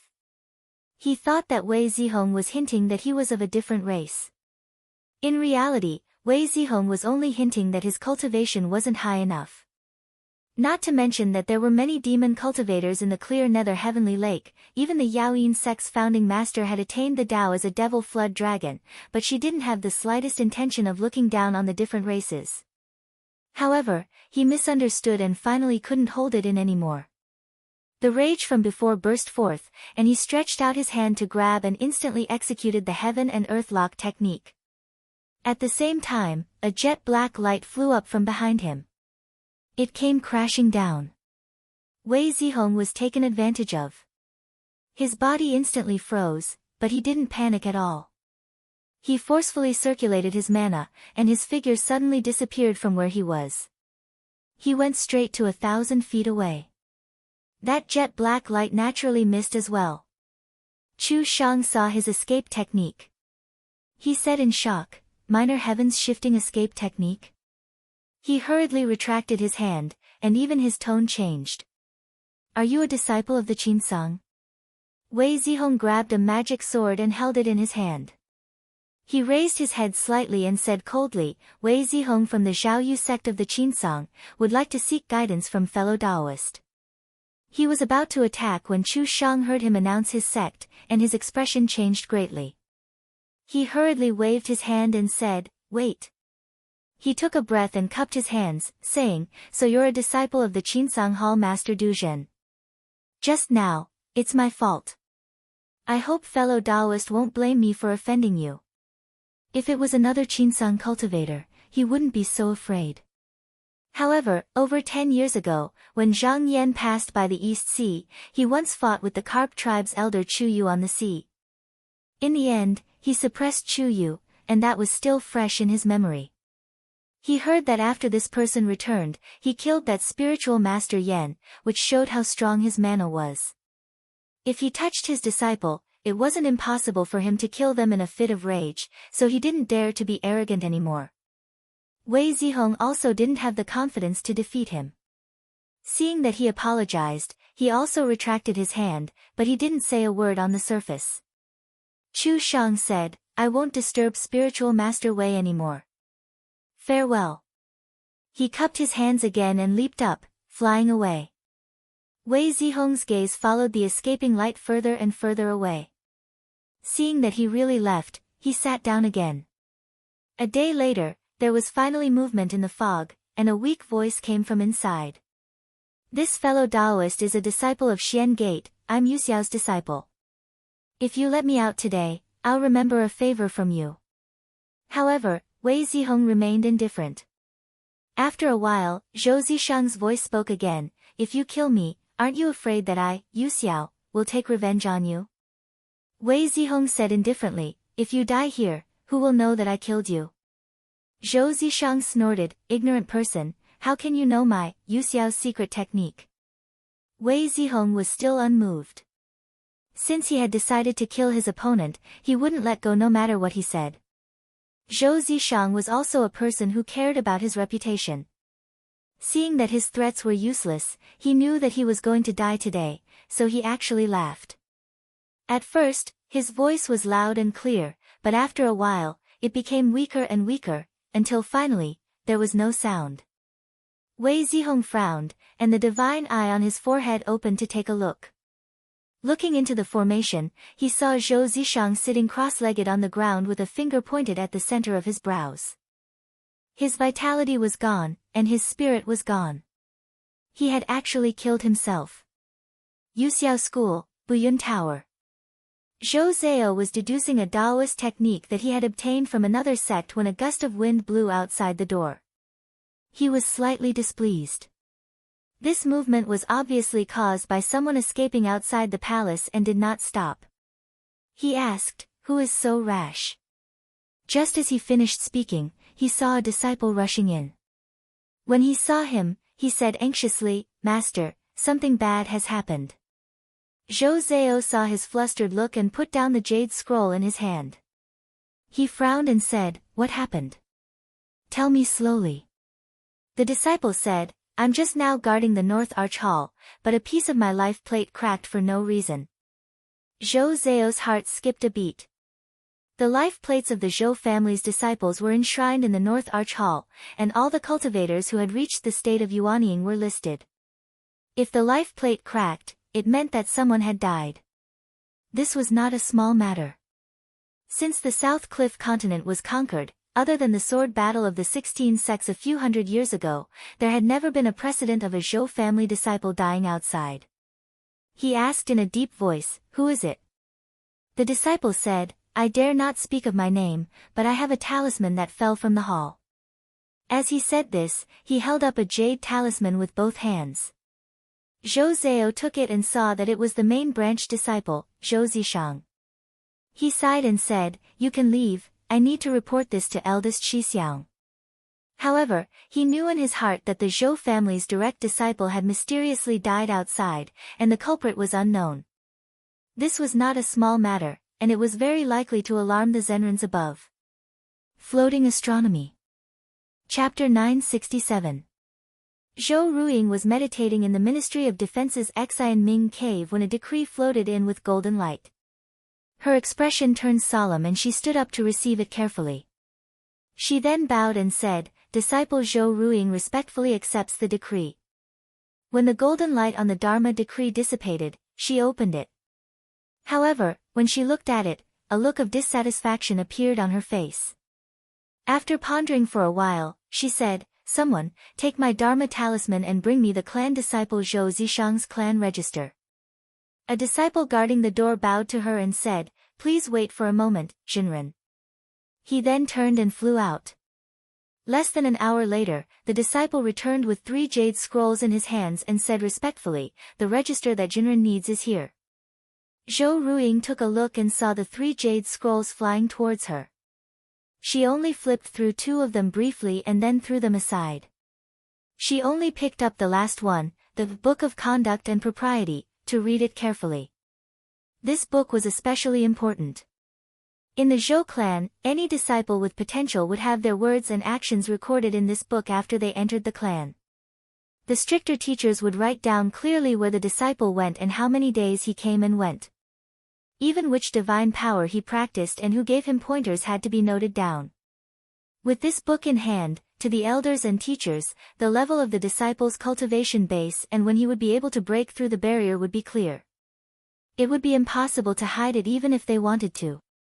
Only by reaching the 3rd layer of the nascent soul realm would one be able to break free from this kind of situation. It would no longer restrict one. Zhou Ruiying thought that it would be easy to find out the whereabouts of Zhou Zishang. It was easy to find out Zhou Zishang's whereabouts, but after looking at it, he found out that his whereabouts were quite detailed in the past, but in the past half a year, there was nothing. He frowned and asked the disciple, "What's going on? Why is there no record here?" How would the disciple know? He wasn't the one in charge of the register, but he had been in the clan for a long time and knew quite a bit of inside information. He said in a low voice, "I guess that Su Zhouzi is still a disciple of the main branch." Zhou Ruiying snorted as he understood the reason. The words and actions of the clan disciples were recorded every month, but no matter how strict the rules were, there were still loopholes that could be exploited, especially for the main branch disciples. In order to do some secretive things, they would often just now make up for it after a year and a half. Naturally, these were all fake words. Zhou Zishang, on the other hand, did not give any explanation when he left because he was wary of people from the clan fighting over the Dragon Mansion. Zhou Ruiying also knew that there was no point in dwelling on this matter.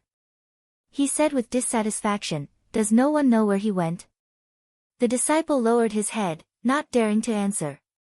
Annoyed, Zhou Ruiying waved his hand and chased the disciple away. She thought for a while and went to sit in front of the dressing table. She wiped her hand on the mirror and seemed to remove a thin layer of mist. After a while, a blurry figure appeared on the mirror and said with a smile, "Junior sister, what is it that you can't decide?" Zhou Ruiying sighed and said, "Zhou Zishang, a disciple of the clan, died mysteriously. I believe senior brother knows about it. This matter should have been handled by Zhou Yong, but I didn't expect Venerable Master to give me a decree just now." There was resentment in her tone because Zhou Yong was the one who was in charge of the clan's secular affairs. This matter should have been handled by him, but after he became a grotto heaven, he asked Venerable Master Lingya for a decree and pushed this task to her. Although Zhou Yong became a grotto heaven later than her, in terms of ranking in the clan, he was above her, so she could do nothing about it. The reflection in the mirror said seriously, "Since it's Venerable Master's decree, then it must be done well." Zhou Ruiying also said, "Little sister thinks so too, but Zhou Zishang's death is a bit strange. There is no trace of his whereabouts in the school records, so he didn't want outsiders to know where he went. Therefore, I want to ask Xixiang to come forward and ask the Great Guifang where he died. As for the Dan jades that I need, I don't have enough of them recently, so I ask Xixiang to temporarily make up for it. When the tribute arrives next year, I will return it to Xixiang." The reflection in the mirror was surprised and said, "Junior sister is really willing." The Great Guifang was the treasure of the Yuxiao clan. A cultivator only needed to inscribe their name on it, and if they died, they would know where they died and where they reincarnated. It was just that every time the real spirit was summoned, a lot of Dan jade had to be sacrificed. Zhou Ruiying said helplessly, "Venerable Master personally ordered that if I don't do it well, I'm afraid I will be punished. Since I don't have the heart for the Tao, there's no need to fuss over these Dan jade." The reflection in the mirror smiled and said, "If that's the case, junior sister, please wait for a moment. I'll be back soon." As soon as he finished speaking, the figure suddenly disappeared. After a while, he reappeared and said, "The great Guifang said that the stars fell in the south and perished in the land of the wind." Zhou Ruiying pondered for a while and said, "South? The land of the wind? Could it have fallen in the Fengling Ocean? If we go there, it won't be hard to find out." She raised her hand and condensed a flying letter. With a wave of her hand, she sent it out. Once this letter reached the outside world, there would naturally be disciples who would help her find out the details. In less than 2 hours, several flying letters came back. She flipped through them. Although they came from different people, they all mentioned that there were cultivators who had seen Zhou Zishang's whereabouts on the Fengling Ocean. Zhou Ruiying's expression turned cold and he said, "Looks like it really is a cultivator from the Fengling Ocean. He actually dared to kill my Zhou family's disciple. This person is really daring." The figure in the mirror pondered for a while, but he said, "I think that it might not be a cultivator from the Fengling Ocean who did it." Zhou Ruiying said, "Senior Marshal Brother, are you saying that it's someone else?" The figure in the mirror slowed down his voice and said, "It's just my humble opinion. It's only been a few years since the Devil's Cave came into being. Last time, Qinsung School suppressed and destroyed 2 of them. This time, if I, Yu Xiao, fail, I will definitely be looked down upon by the fellow Taoists of the Xian men in the world. We can't make even the slightest mistake. If the south is unstable at this time, it'll be like a fire in the backyard. It'll be hard to take care of both the front and the back. If I set up a trap, maybe I'll land a piece here. Junior Marshal sister, you can't be careless." When Zhou Ruiying heard this, he also calmed down. He thought carefully and said, "What Senior Marshal Brother said makes sense. Junior Marshal sister is lacking in thought. With the current cultivators in the Fengling Ocean, there's almost no one who can take Zhou Zishang's life. Ever since Reverend Xiao Zhu was defeated in the battle with Master Lingya, all the cultivators under him had retreated back to the Fengling Ocean. If Yuxiao School really wanted to wipe them out, a mere severe wind barrier wouldn't be able to stop them. The reason why it wasn't destroyed was because the spiritual opportunity in this place wasn't flourishing. Even if it was occupied, it would be useless. Moreover, it was also because they were afraid that there would be cultivators from the Devil's Sect or demon cultivators occupying this place and causing trouble. Most of the cultivators here had already lost their morale, so they might as well leave it. However, Yuxiao School didn't completely ignore them. As long as there were people who cultivated to the 3rd stage of Yuanying realm, they would definitely try to get rid of them, in case a scourge like Xiao Zhu was born again. The more Zhou Ruiying thought about it, the more she felt that this matter wasn't simple.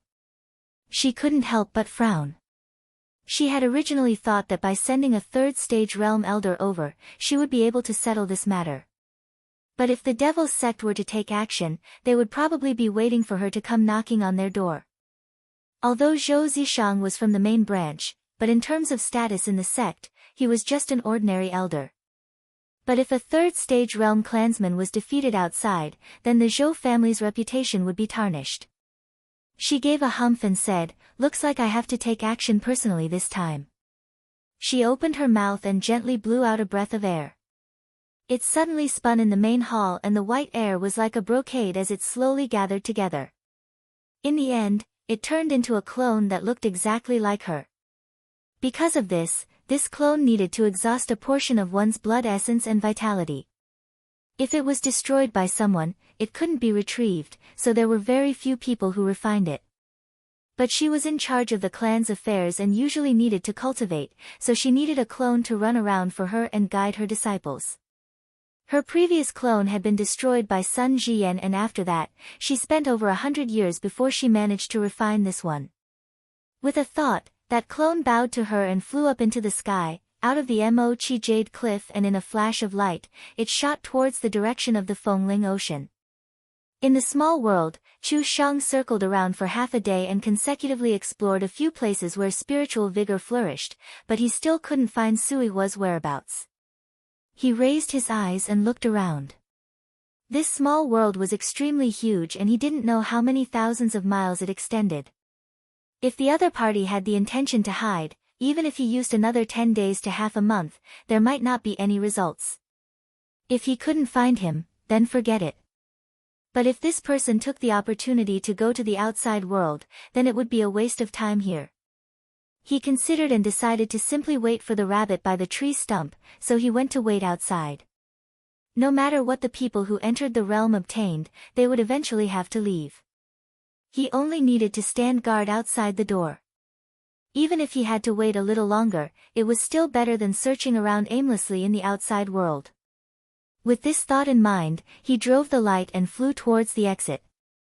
In less than half a day, he arrived at his destination, and with a leap, he easily went out of the door. At this time, in the underground palace outside, Elder Wen had already taken out the formation diagram from the cicada palace and set it up outside the stone mirror.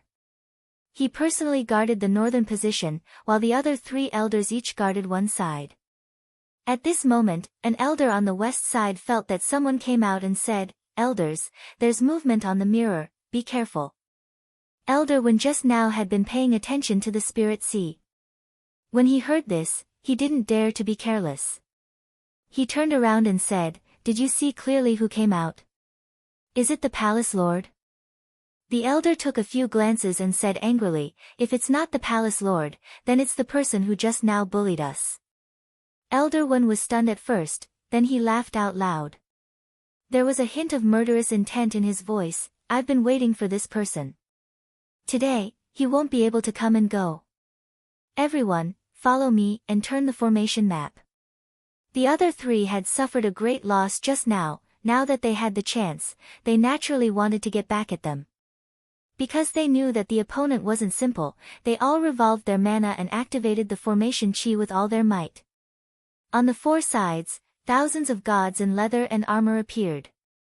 They were as tall as mountains and each held a weapon as they charged down. As Chu Shang looked down on the cultivators of the Fengling Ocean, he didn't take any precautions when he came out. But when he stepped out of the door, he suddenly realized that something was wrong. He wanted to turn around but realized that there was no way out. He didn't know that he had fallen into the formation. Suddenly, he heard the sounds of killing behind him. When he turned around, he saw thousands of gods charging over from different directions. He roared and a dark light appeared behind him. He turned around and killed all of them. But in the next moment, wind, fire, thunder and lightning suddenly surged in the formation. It shook the heaven and earth and turned upside down. He didn't know why, but he suddenly fell into a trance and was swept into it. R1152. Chapter 968. Chu Shang spun a few rounds in the wind. Dozens of blazing golden rays landed on his body. Luckily, the protective treasure light was not gone and he was not hurt. After a few breaths, he suddenly woke up. He was shocked. Just now, his spirit must have been bewitched. That was why the formation could hit him so easily. In Xianmen, there were very few such techniques. On the other hand, the Devil sect often had techniques to attack the spirit. After suffering this loss, he stopped underestimating them. He silently chanted a calming true formula and guarded his mind. Instantly, his mind was clear. Now that he was prepared, although there were a few gusts of wind blowing, he did not fall into a coma like just now because he held his mind. However, the attacks from the formation kept falling. There were thunder and lightning everywhere, water and fire were flying.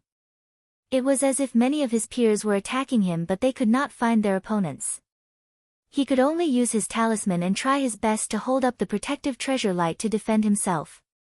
But he also knew that as long as the spiritual vigor was not exhausted, the chi of the formation could be produced continuously until his mana was exhausted and he died. The most important thing now was to find a way out. But he did not know about formations, so he could only rush left and right. When the 4 elders of Chan Palace saw him like this, their faces were filled with joy. One of them said, "So this person does not know about formations. He should die here." Elder Wendaoren said, "Everyone, did you notice that this formation map seems to be more powerful?" Another elder added, "Maybe it's because of the abundance of spiritual vigor." Everyone agreed. This illuminating formation diagram was originally passed down by the founder of the Chan Palace. There was no mention of it, because its protective power was similar to the great formation of the mountain gate. Therefore, for thousands of years, it was used to guard the palace and had no other use. But when the door of 2 worlds was opened, the spiritual vigor gathered and revealed its true power. The attacks grew stronger and stronger. With just the 4 of them, Chu Shang was forced to the point where he could not fight back. He could only barely protect his body. At this moment, Zhou Ruiying had already reached the Fengling Ocean. She looked at the howling fierce wind barrier in front of her, stretched out her slender hand and pressed down. At this moment, the violent wind that had been here for tens of thousands of years was actually suppressed by her pure magic power. Then, with a sway of his body, he transformed into a streak of light and flew over. Without her suppressing it, the wind rose again.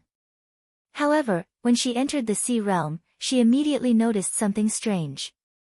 She turned around and saw a ray of light shooting into the sky. She couldn't help but exclaim, "A small realm portal." Almost instantly, the thought of searching for Zhou Zishang's whereabouts was thrown to the back of her mind. Compared to a dead disciple, a small world was undoubtedly more valuable. With a thought, the body turned, the rainbow crossed the light clouds. In the blink of an eye, she arrived in the sky above Stone Forest Island.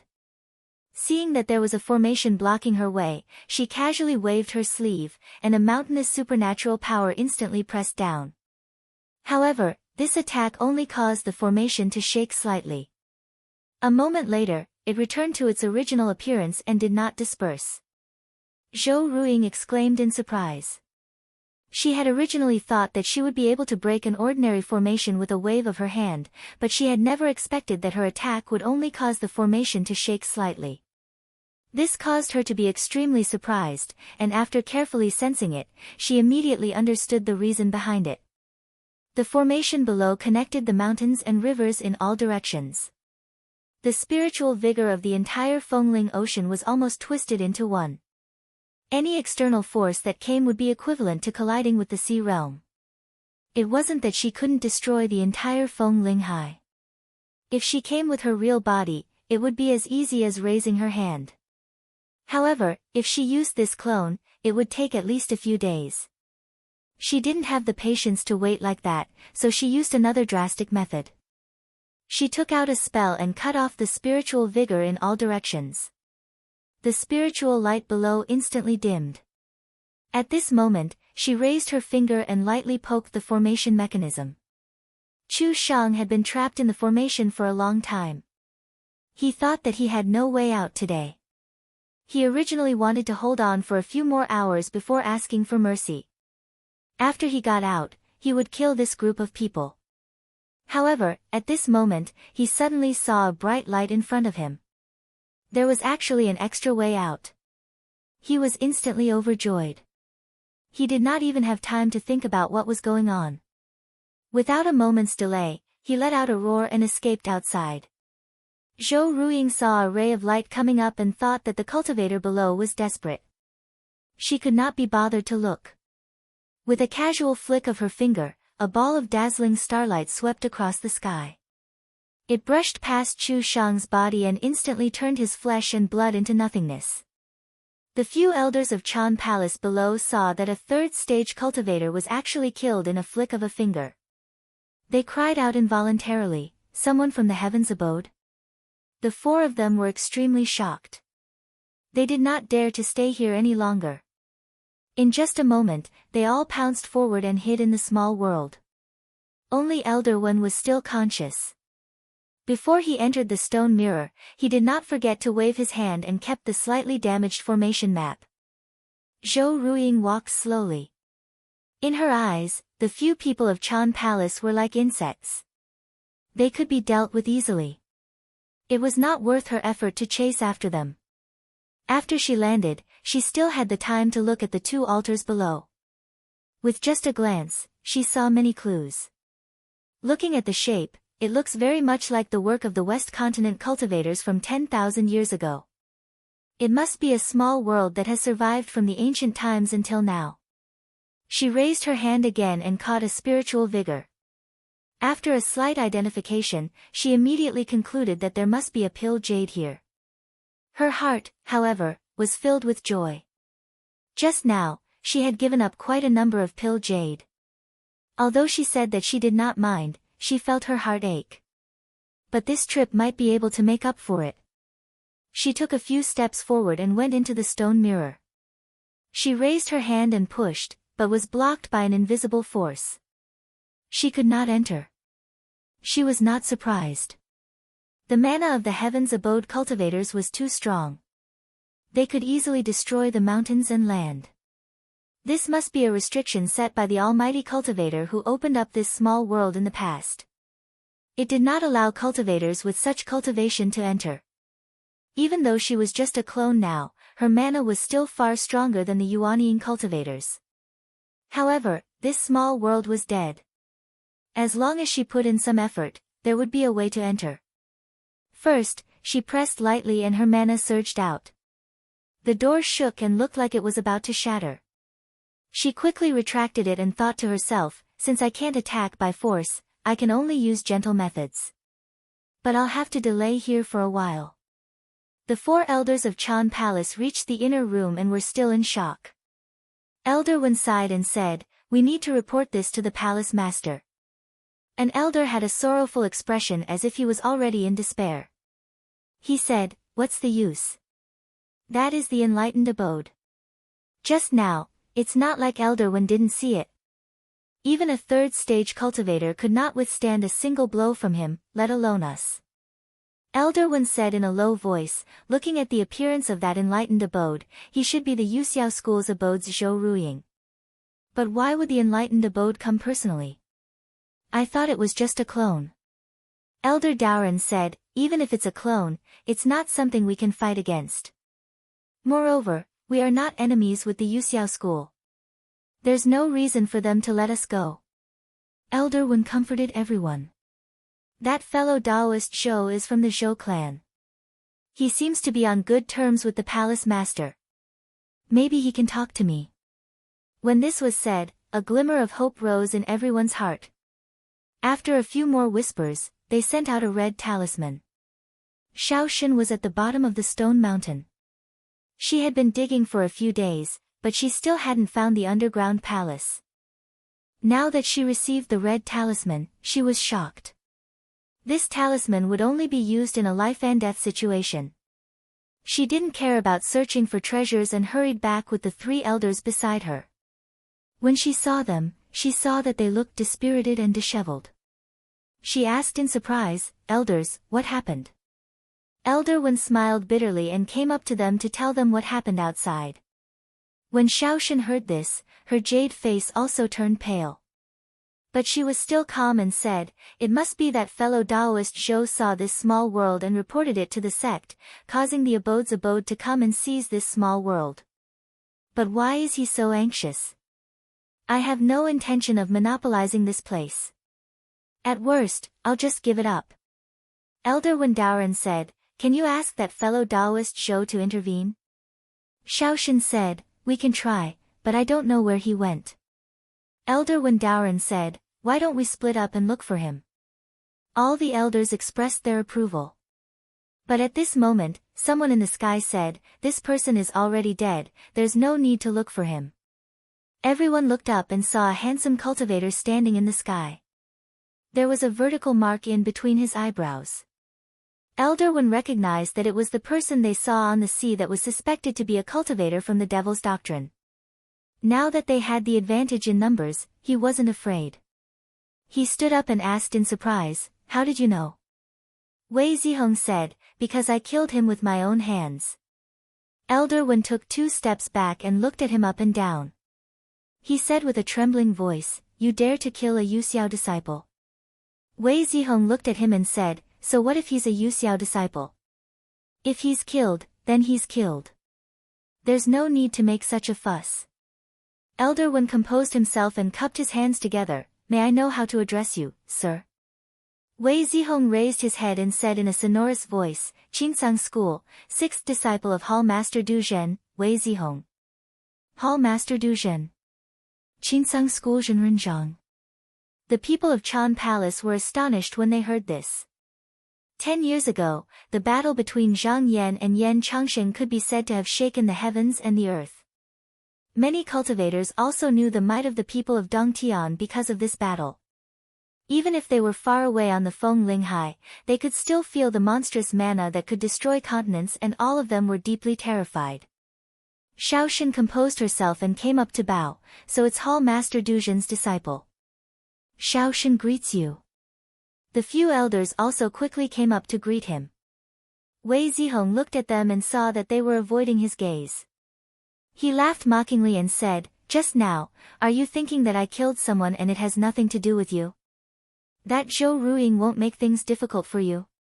Or maybe you can work together to capture me and present me to Zhou Ruiying. Maybe you can avoid a disaster. The people of Chan Palace hurriedly said, we don't dare, we don't dare. To be fair, they did have this thought just now. However, Wei Zihong's background was too great and they couldn't afford to offend him. Wei Zihong sneered a few times and did not expose them. Shaoxin bowed again and said, Zhenren Wei, we have a feud with Yuxiao School. Since fellow Zhou is dead, I don't think that Zhenren Zhou will let us go. Zhenren Wei, please show us the way. Wei Zihong said, it's not impossible, but are you willing? At this time, Shaoxin had to grasp even the slightest bit of hope and said, Zhenren, please show us. Wei Zihong said calmly, this method is easy. Make an oath and enter my sect. This way, you will be from the same sect. I will try to protect you.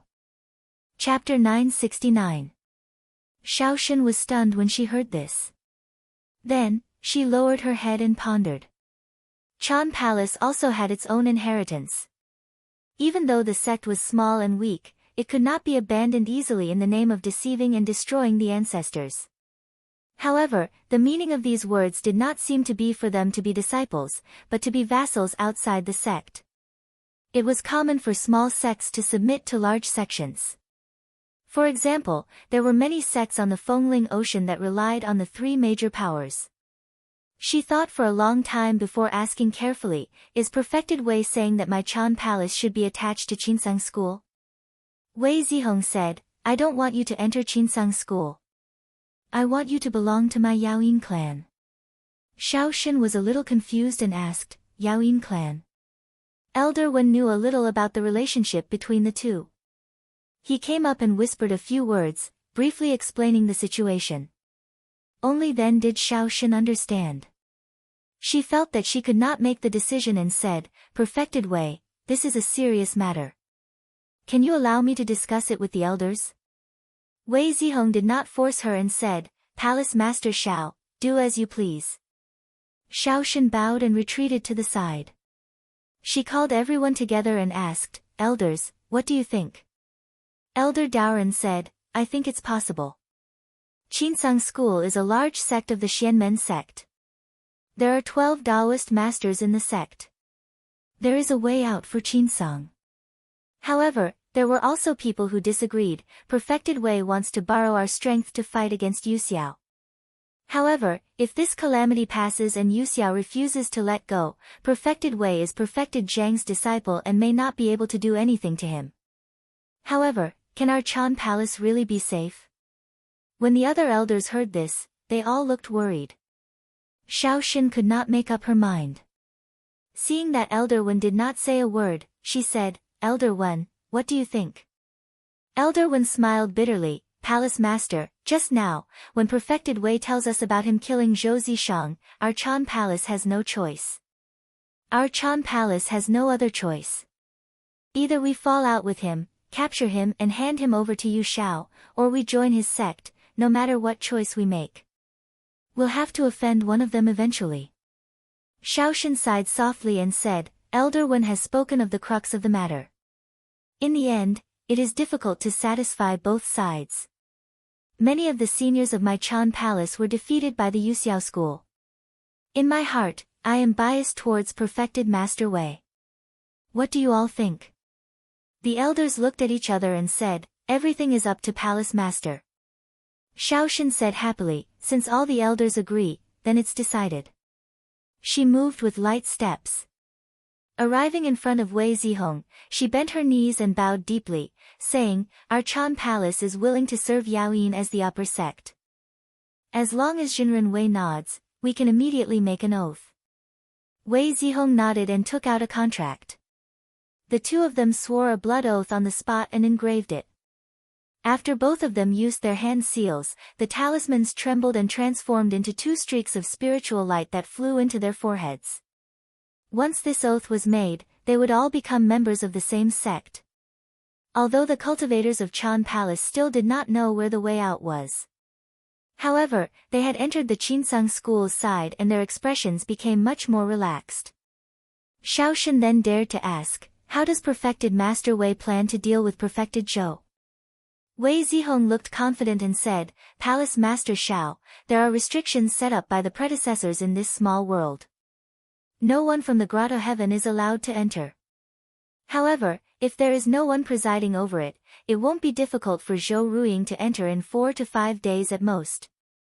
However, if we find the location of the restrictions and use mana to protect it, we can keep her out. Shaoshan's eyes lit up and she said, where is the restriction? Wei Zihong said, then I will need all of you to help. It is in this small world, most of it is in a place where spiritual vigor is flourishing. If we split up and search, it won't be difficult to find it. Shaoshan said seriously, since we have become perfected master's disciples, we should help each other. I will go and arrange the people now. Wei Zihong said, Palace Master Shao, wait. There is one more thing. We have to be on guard before the door closes, we should leave 1 or 2 people to guard. Shaoshan asked doubtfully, didn't you say that Zhou Ruiying can't enter? Wei Zihong smiled and said, Zhou Ruiying can't enter but she is not the only one in the Yuxiao school. It isn't difficult to summon 1 or 2 third-stage cultivators here. Shaoshan's heart jumped when she heard that and she secretly blamed herself for being careless. Elder Wen interrupted, Perfected Master Wei is so thoughtful that I can't wait. I just don't know, if such a person is here, how are we going to resist? Wei Zihong said, when I came out, I brought along a few magical weapons and one of them is an array map. But it is inevitable that you are not familiar with it so you need to practice it a few times first. Elder Wen smiled and said, what a coincidence. Speaking of array maps, I have one here and it is our Chan Palace's most valuable treasure. Just now the 4 of us have joined forces and trapped a 3rd-stage realm demon cultivator who entered this world. If it wasn't for that perfected Master Zhou who came later on, he would not have escaped death. But even this perfected master had to use some skill to break it. But this map is slightly damaged. I wonder if perfected master has any treasured materials of the 5 elements so that we can quickly refine it. Wei Zihong didn't hesitate at all and searched his sleeves for a while before throwing out a few jade bottles and said, if you think it's too little, come back and ask me for more later. Elder Wen took it over and channeled his mana into it. He said in surprise, it's enough. Shaoshan saw that the arrangements here were done and went back to instruct her disciples. There were a total of 7 elders from Chan Palace and one of them was enough to refine the array map. After receiving her instructions, Elder Wen was left here while the rest flew off in different directions.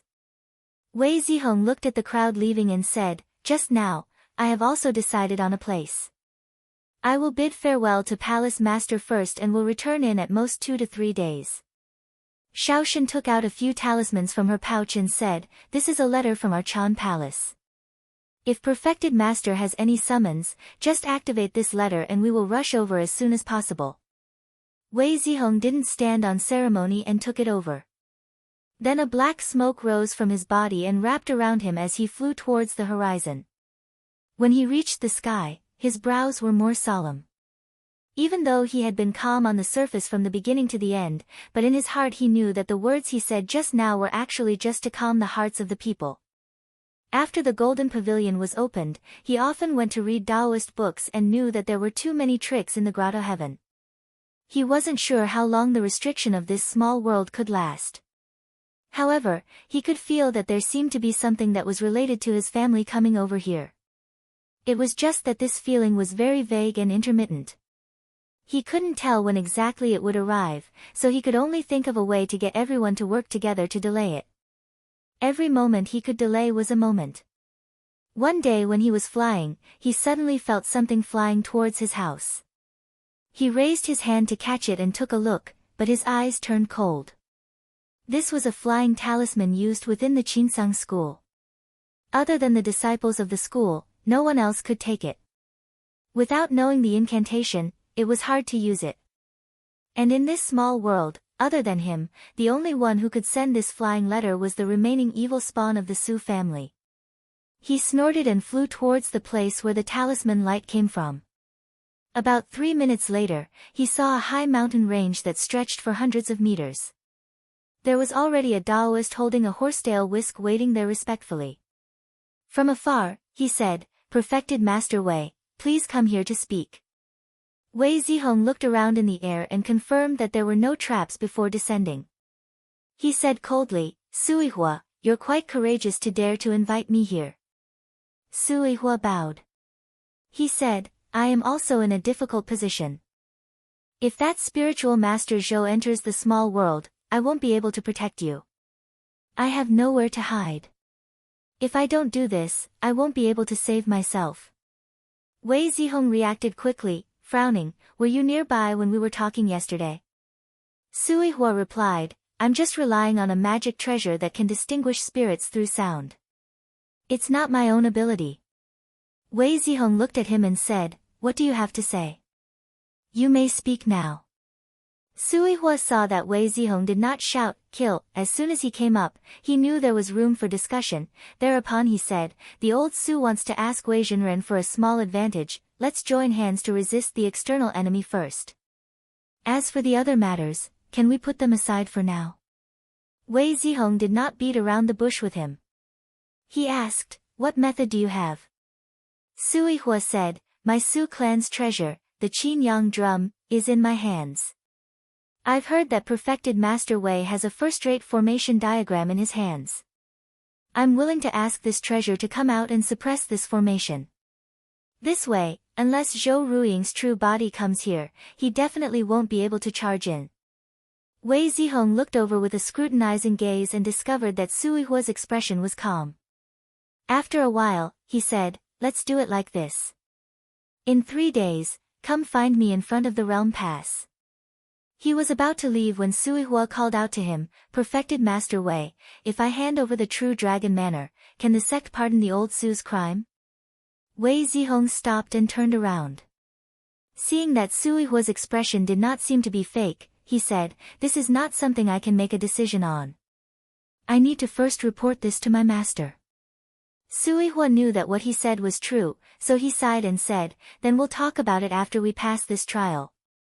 Outside the small world, Zhou Ruiying tried several methods to break the seal, but she could not open it as she wished.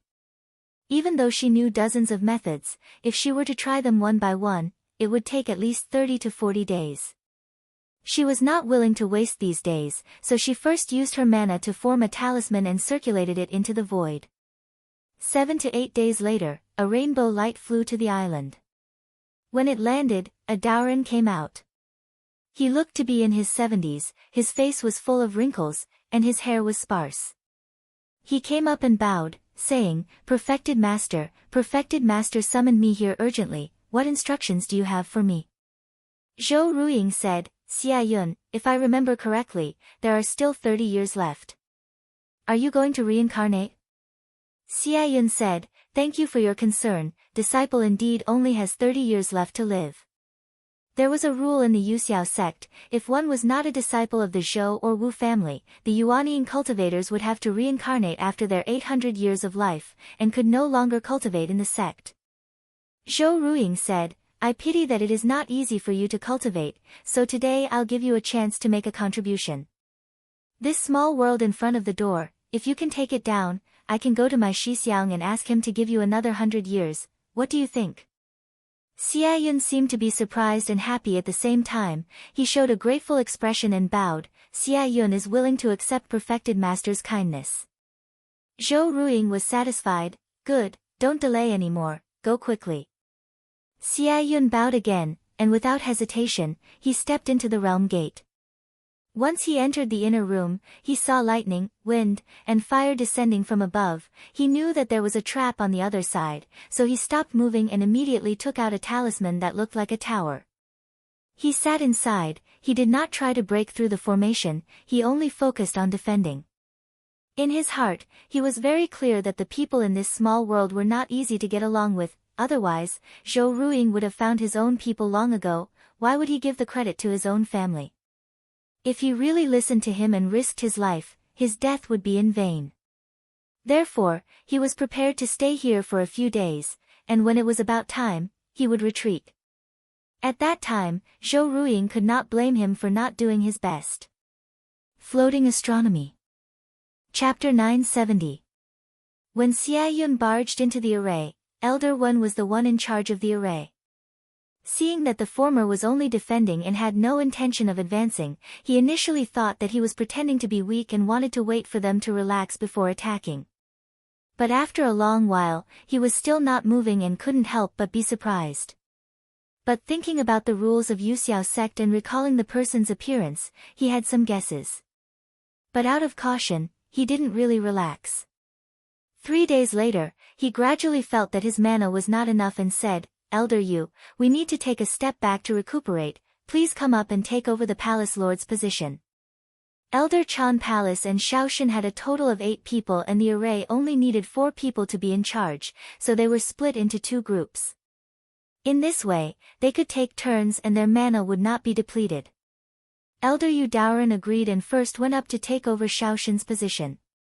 The rest of the people also changed their positions one by one. After Elder Wen retreated to the outside, he saw that there was still no movement from the person and he was even more certain of his guess. He came up to Shaoshan and said, "Palace Lord, you see that this person did not move after entering the array. I'm afraid he has no intention of going against me. Why don't we slow down our attacks, so that the elders don't have to work too hard?"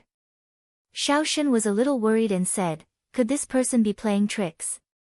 Elder Wen Daoran said, "Palace Lord's words make sense. But this person did not go deep into the array, so we can relax a little and use the right to probe. Even if he really has a scheme, we are not afraid of him." Shaoshan couldn't make a decision and turned to look at Wei Zihong who was sitting at the side. "What do you think, Sage Wei?" According to Wei Zihong's original intention, he actually wanted to kill the person. 1/3 stage cultivator was still easy to deal with, but if there were 2, he would have to take out the array to defend in advance. But the person did not show any obvious hostility, so there seemed to be something hidden within. He pondered for a moment and said, "Let me ask this person." He immediately stepped forward. The elder in the array hurriedly opened up a path.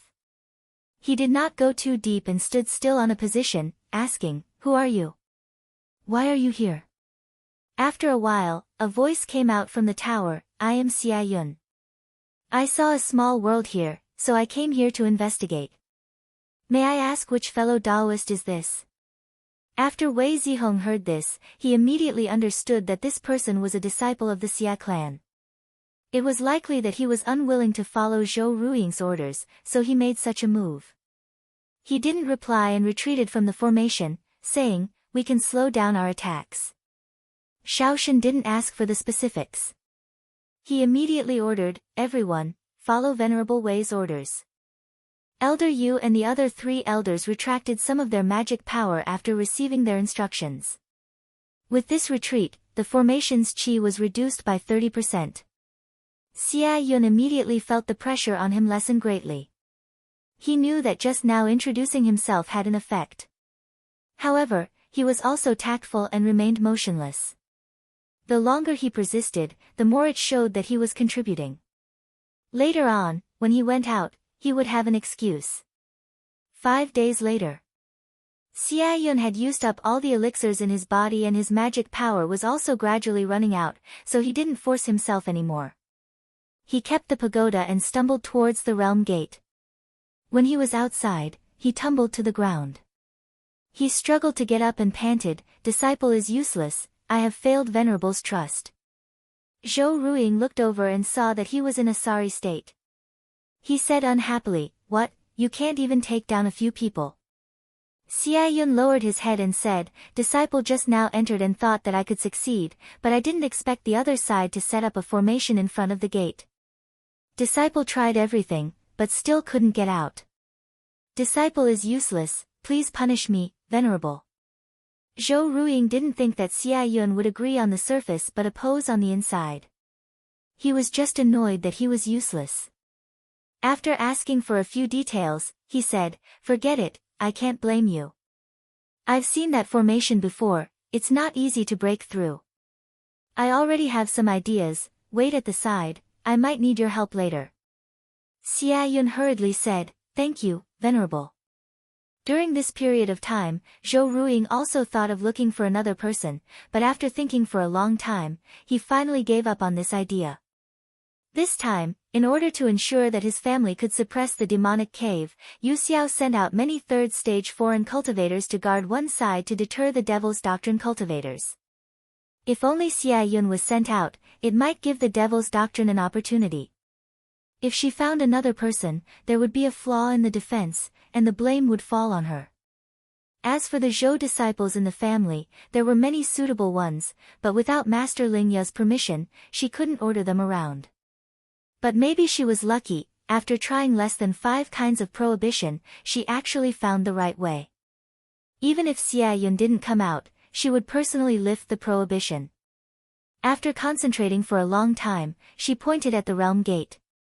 The surrounding spiritual vigor shook slightly, but the stone mirror didn't change at all. It was just that the prohibition inside was gradually dissolving. At this moment, Wei Zihong, who was sitting in the realm, suddenly stood up.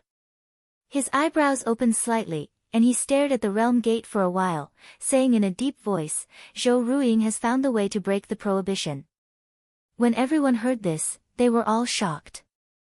They turned to take a look, but they didn't see any movement. They could only sense it if they tried hard to sense it.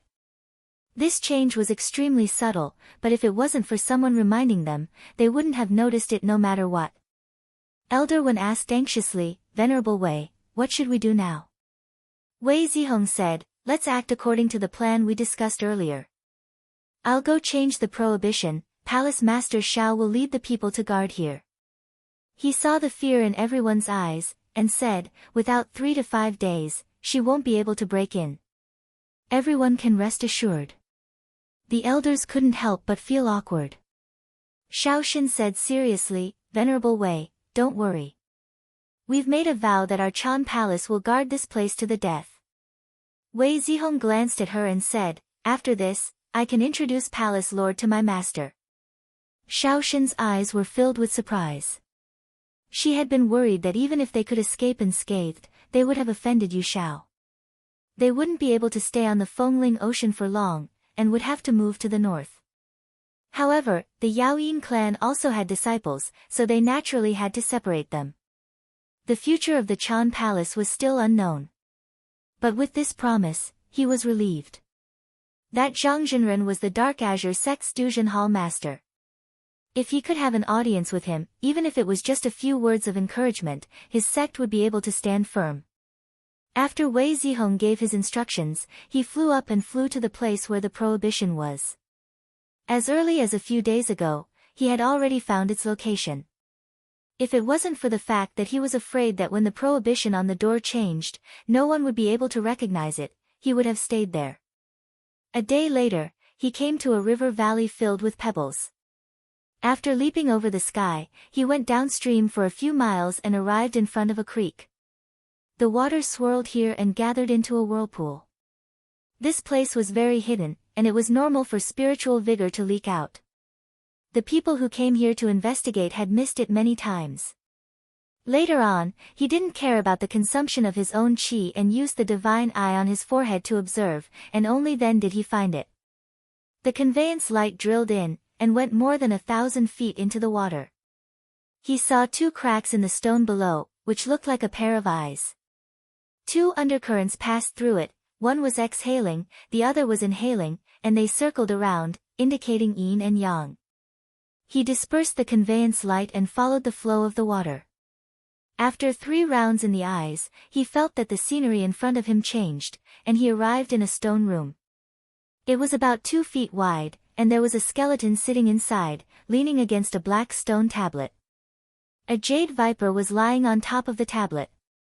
He took a few steps forward, pressed his hand on the stone tablet, and channeled mana into it. At this moment, as long as he channeled his mana, he could change the prohibition on the realm gate, and then Zhou Ruiying would return empty-handed. However, as he thought about it, he let go of his hand. Just like what happened to Xiao Shen and the rest, Zhou Ruiying would need at least 3 to 5 days to open the prohibition. He could not make a move first, and only change it when he was about to succeed. Not only could he destroy his previous efforts, but he could also delay it for a few more days. He could sense that the item that was beneficial to him would only arrive after some time. Without this item, it would be difficult to fight against Zhou Ruiying, so he would delay it for as long as he could. With a plan, he sat cross-legged on the stone tablet. In a flash, 3 days passed. He didn't dare to wait any longer, so he placed his hand on the stone tablet and activated his mana.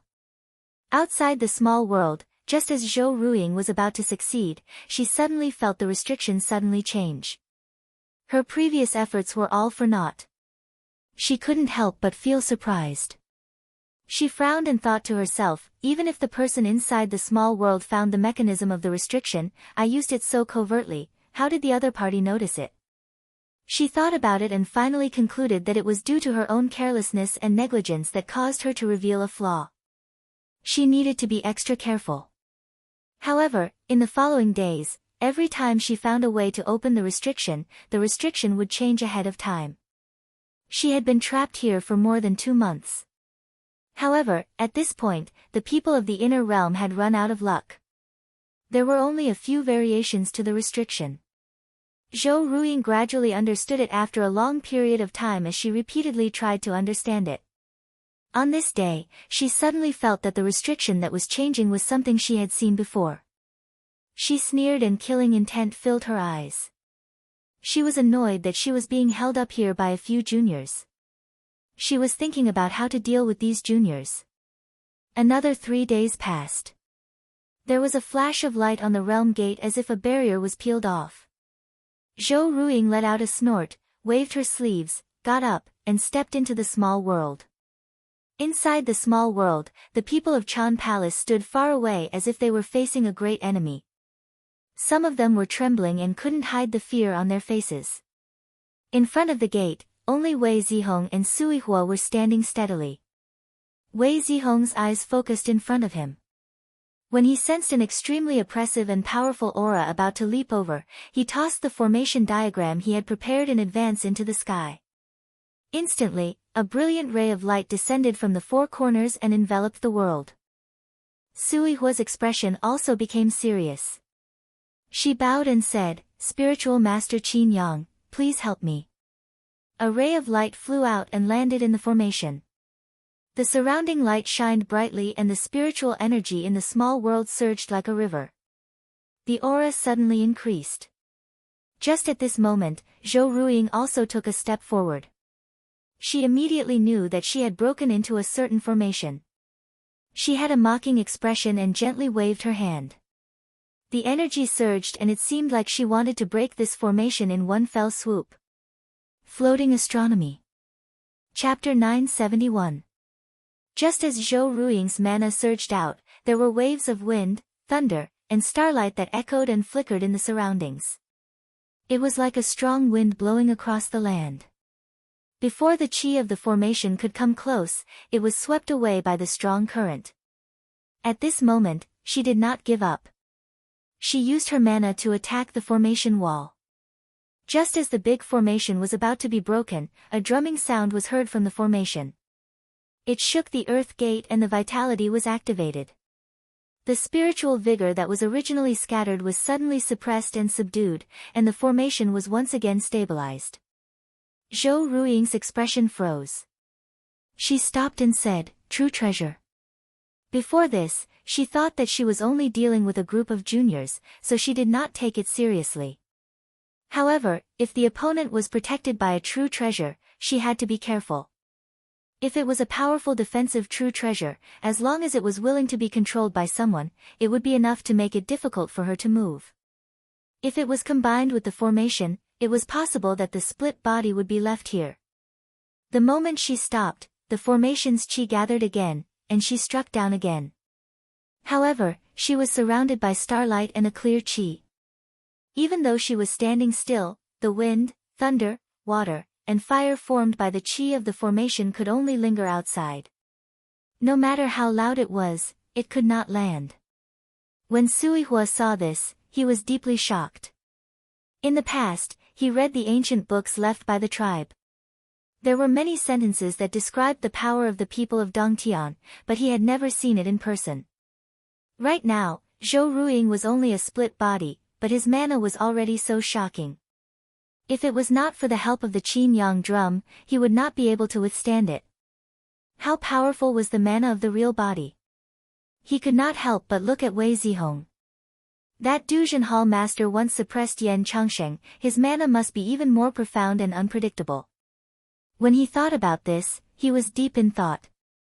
He thought, my tracks have been exposed.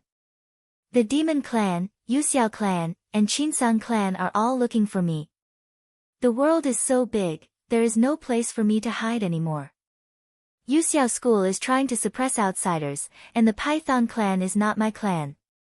Returning the Long Mansion to Qinsang might be the only way out. Zhou Ruiying was meditating with his eyes closed. He didn't seem to be moving, but he was actually sensing the flow of qi inside and outside the formation.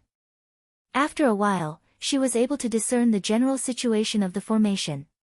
She sneered in her heart and said, even though the other side has a real treasure suppressing the formation, the people in charge are 2 or 3 juniors, and their cultivations are not up to par.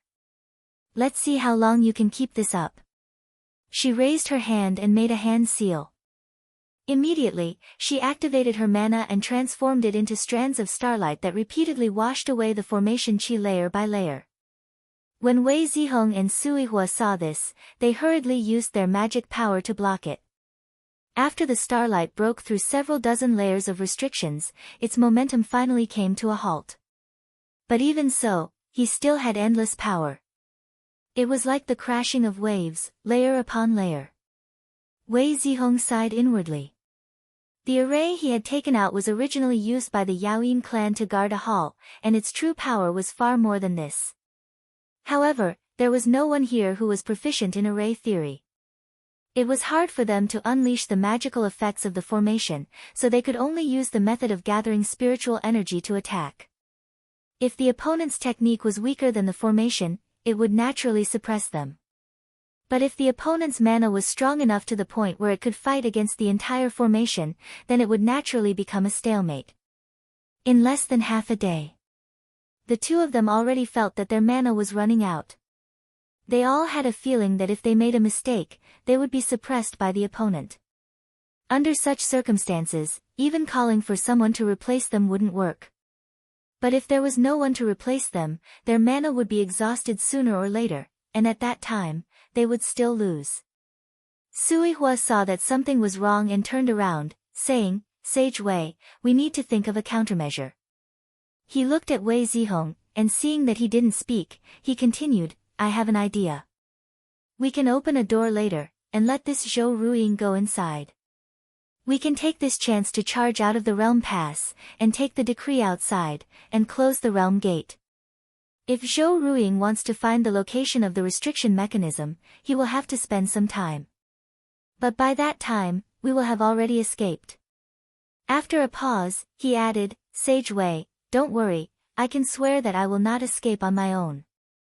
Wei Zihong didn't agree with this suggestion. If he just left like that, Zhou Ruiying would definitely vent his anger on the Chan Palace cultivators. Since Xiaoshan had made a contract with him, then the Chan Palace was already considered his own, and naturally, he couldn't abandon them so easily. He said in a low voice, there's no need for that. Although we can't replace people, don't forget that Palace Head Xiao still has a formation map. You can order them to set it up first, and use it to block Zhou Ruiying, then we can retreat and recuperate. Sui Hua said anxiously, but that formation map may not be stronger than the one in Sage Wei's hands, and without the suppression of a true treasure, how long can it last? Wei Zihong said, then we'll have to rely on Sage Qin Yang. Sui Hua immediately smiled bitterly. Qin Yang had come out to help this time because he was a disciple of the Su clan, and it was a matter of life and death, so he made an exception. But he couldn't do it again, such a true treasure was not something he could use as he pleased. But at this moment, Qin Yang's true spirit suddenly said, you, Junior, really know how to order me around, but why should I help you? Wei Zihong said loudly, if Sage Wei helps me, I will definitely repay you later. Qin Yang's true spirit laughed and said, although you talk big, but seeing that your master is Hall Master Du Zhen, it's not really an exaggeration. I'll remember these words. Wei Zihong got the promise from Qin Yang's true spirit in person, so he also raised his spirits and transmitted his voice outside, saying, Palace Head Xiao, even though Zhou Ruiying is here as a clone, his mana is not weak. The two of us can't free ourselves for the time being, so please set up that formation map with the elders. Sage Qin Yang will go in later to hold the fort, then we will find the right time to retreat and recover mana. Please be careful. The people of Chan Palace were originally prepared to take over the position of the formation, but seeing that the two did not speak even after a long time, seeing that the situation in the formation was precarious, they were also very anxious, afraid that something might happen. Now that they heard this, they were slightly relieved. Xiaoshan turned around and ordered, Elders, did you hear that? Quickly set up the formation map. Elder Wen was the first to reply, I will set it up now. This matter involved their own life and death. How would the cultivators of Chan Palace dare to hesitate? Luckily, after a few times of controlling the formation map, everyone was already familiar with it. Their actions were extremely fast, and in less than half a day, the formation map was set up. Xiaoshan saw that it was safe and immediately said, Sage Wei, the formation is up, the two of you can retreat. At this time, Wei Zihong and Sui Hua's transcendence energy was also almost depleted, but they were barely holding on. However, in order to not cause trouble behind them, they didn't say anything. At this moment, hearing that the formation was completed, Wei Zihong said solemnly, Sui Hua, you retreat first. Sui Hua knew that he was not thinking for himself, but to prevent him from escaping on his own, but with the thought of just now, he had long dispelled the thought of leaving. He stood up and bowed, Sage Wei, be careful, I will retreat first. With a stomp of his feet, he turned into a ray of light and left the formation door. Originally, with the two of them working together, this formation could only barely maintain a tie, but with one person gone, it was like the palace hall had lost a pillar. It immediately swayed and was about to collapse. Wei Zihong did not panic. He took out a medicinal pill and swallowed it, then shouted loudly, gathering the formation power and rushed out, actually suppressing the starlight on the other side a little. At this time, he did not dare to hesitate anymore. He used his teleportation escape technique and instantly left the formation. Qin Yang's true spirit also turned into a ray of light at the same time, flying out. However, that formation map was too late to retract. There was only a loud sound like a mountain splitting. The entire formation had already collapsed. When Zhou Ruiying saw that she'd finally broken through this barrier, she instantly wanted to charge out impatiently, but she'd only gone a few kilometers when she noticed that something was wrong. She'd actually stepped into another formation, and she couldn't help but say angrily, Junior, you're detestable. For a moment, she also felt slightly impatient. After spending so much effort to rush into this world, she thought it would be easy, but she did not expect to still be blocked here.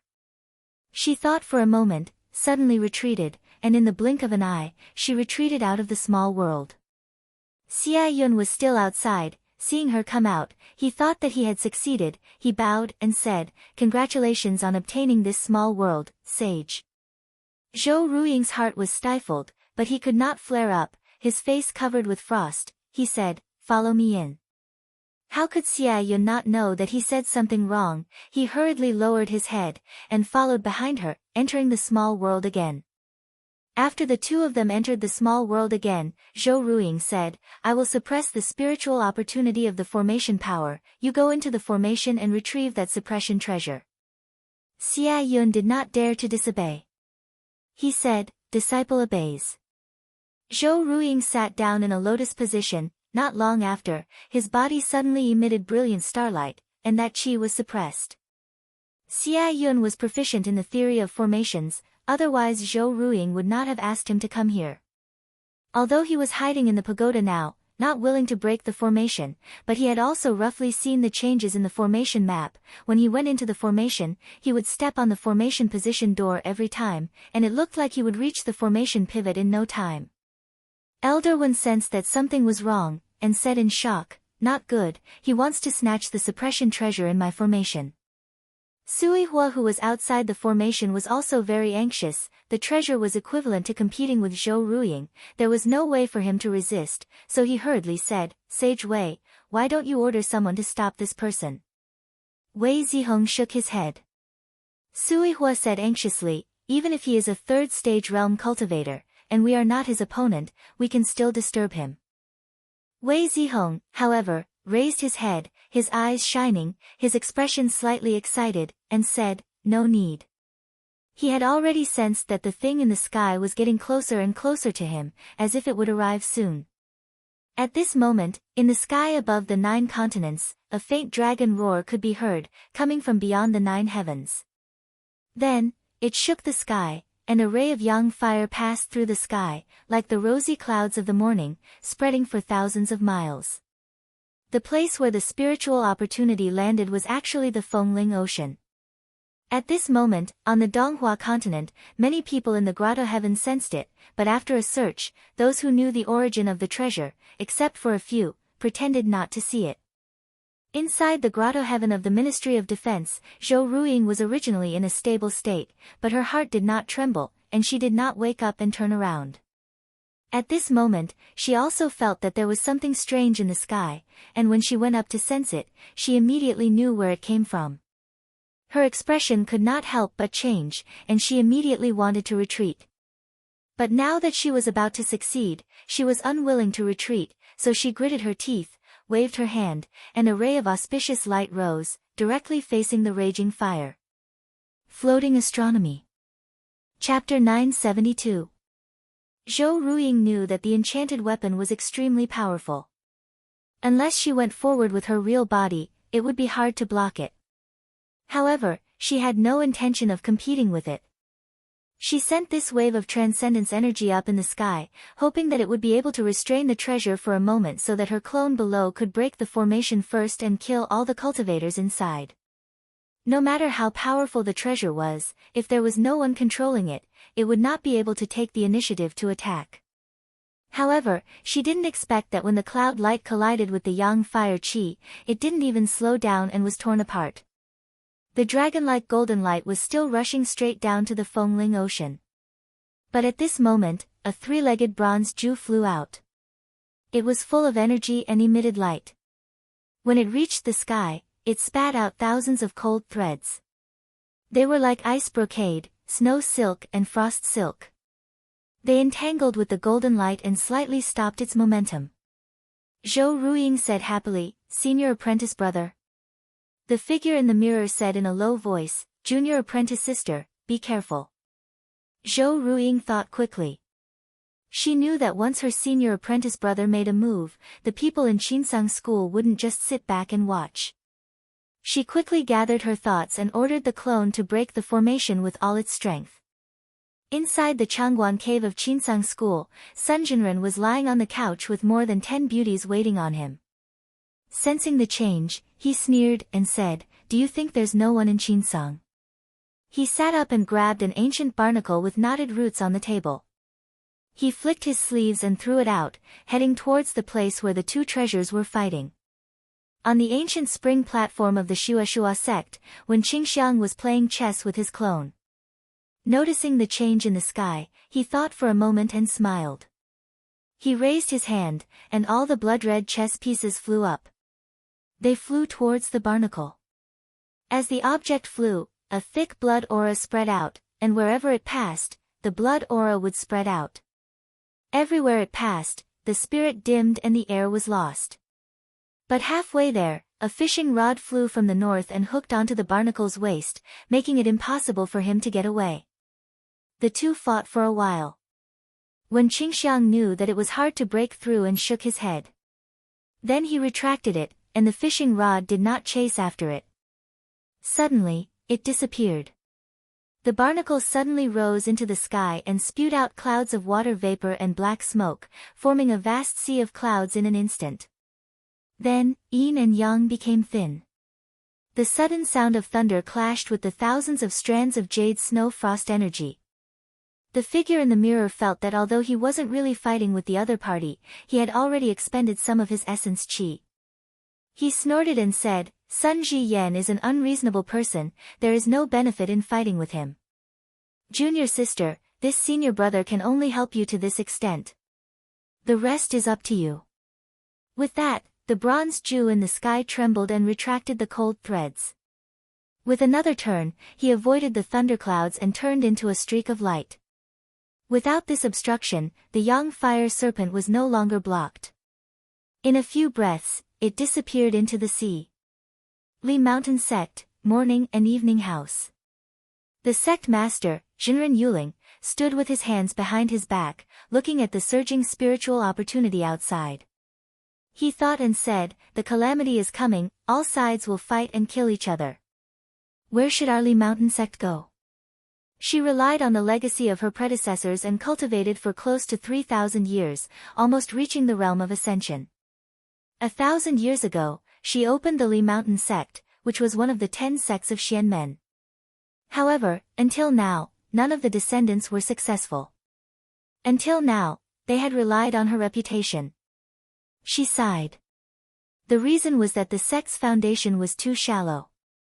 Moreover, the calamity was coming. If they wanted to protect their blood and sweat, they had to rely on a big sect to survive. Shaoqing didn't need to think too much. This sect didn't care about any other sects other than the 3 big sections. The only choice left was between Yuxiao and Qinsong. Before this, she was still hesitant, but the previous scene made her make a decision. She called a pretty disciple over and softly instructed her. The disciple understood, bowed, and left the palace. Back in the pocket dimension, Zhou Ruiying's face was unsightly. Although she wanted to leave, the battle just now had been laid out in the open. If she left just like that, and word got out that she had been scared off by a few members of the younger generation, wouldn't she become the laughingstock of all her fellow Taoists? She made up her mind and decided to break the formation here, so she didn't move. And in this short period of time, Xia Yun had already rushed all the way to the center of the array. He looked at the array position, and saw that there was a large drum above it, and on top of the drum sat a yellow-clothed youth. Noticing him coming over, he looked down, and although he did not say anything, Xia Yun was inexplicably shocked, and took a few steps back, and exclaimed, "True spirit?" Zhou Ruiying was furious from behind and scolded, "Xia Yun, what are you dawdling for? This true spirit is suppressed by my mana and can't move. Hurry up and take it down for me." Xia Yun suddenly came to his senses.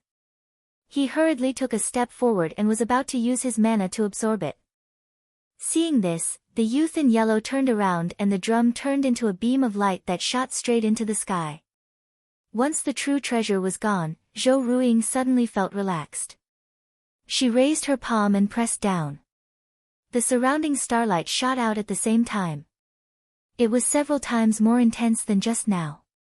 With this force, Xiao Shen and the others couldn't resist it. The formation qi that they were maintaining just now was pushed back layer by layer. Elder One and the other 3 elders were adjusting their breathing. Seeing that the situation wasn't right, they immediately entered the formation to help. Suihua anxiously stomped his feet and said, Spiritual Master Wei, what methods do you have? Hurry up and take them out. If you delay any longer, it will be too late. Wei Zihong ignored him. Instead, she sat cross-legged on the ground and closed her eyes. Suihua's expression changed several times. At this moment, he almost wanted to abandon everyone and leave by himself. But in the end, he resisted the urge. Because he knew that Wei Zihong wouldn't seek her own death. She must have some sort of assurance. After a while, Wei Zihong slowly stood up and said, If you just now leave, I won't stop you later. Suihua was startled and unconsciously took a step back. After Wei Zihong finished speaking, he turned his head to look at the formation. The few people in charge of the formation were already doing their best. Xiaoshen's face was pale and her body was swaying. It was obvious that she was exhausted. The rest of the people were almost the same. He said, Everyone, retreat. Leave it to me. Hearing her call, everyone's spirits were instantly deflated. They couldn't hold on anymore and retreated. Almost at the same time, there was a loud sound by her ears. The great break also broke. Zhou Ruiying rolled up her sleeves and swept away the dust. She slowly walked forward, but her expression was extremely ugly. She could sense that the scorching light had already reached the border gate. It was just hovering outside. For some reason, it hadn't come in. At this moment, she didn't dare to rashly go out. She walked up to Wei Zihong and looked him up and down. She said, You are Zhang Yan's disciple? Wei Zihong said coldly, Jinren Zhou, please conduct yourself. My teacher is Hall Master Du Zhen. How can Jinren call him by his name? Zhou Ruiying said angrily, Junior, you are rude. Do you think I can't take care of you? At this moment, an elder of Chan Palace suddenly rushed out. He knelt on the ground and kowtowed repeatedly. Jinren, please forgive me. I was just blinded. That's why I conspired with such a person. From now on, I am willing to serve in front of you to forgive my sins. Xiaoshen found it hard to believe. She said in shock and anger, Elder Su, how can you do this? Elder Su turned around and said righteously, Palace Lord, don't you know that a wise man submits to circumstances? Listen to this old man's advice. Only by joining Yuxiao will you have a chance at survival. Zhou Ruiying glanced at him. With a flick of his finger, a beam of starlight sprinkled down. Like snow melting under the scorching sun, it instantly killed Elder Su. Not a single trace was left. He said, Traitor, why should I keep you alive? Everyone was startled. Truth be told, when they saw Elder Su's actions, a few of them were somewhat tempted. However, when they saw his fate, they completely extinguished that thought. Zhou Ruiying's eyes focused on Wei Zihong. He said, In this sea realm, the only person who can kill a disciple of my Zhou clan is you. Wei Zihong did not admit nor deny it. He only said to his left and right, Everyone, this is a matter between me and Yuxiao School. You can leave first. Suihua and the people of Chan Palace could see that there was something about Wei Zihong that made Zhou Ruiying wary. They all knew that it was useless to stay here. Hearing this, they all left. Zhou Ruiying's heart skipped a beat. His eyes flashed. He said, That's strange. Why hasn't he made a move yet? He even told these juniors to leave.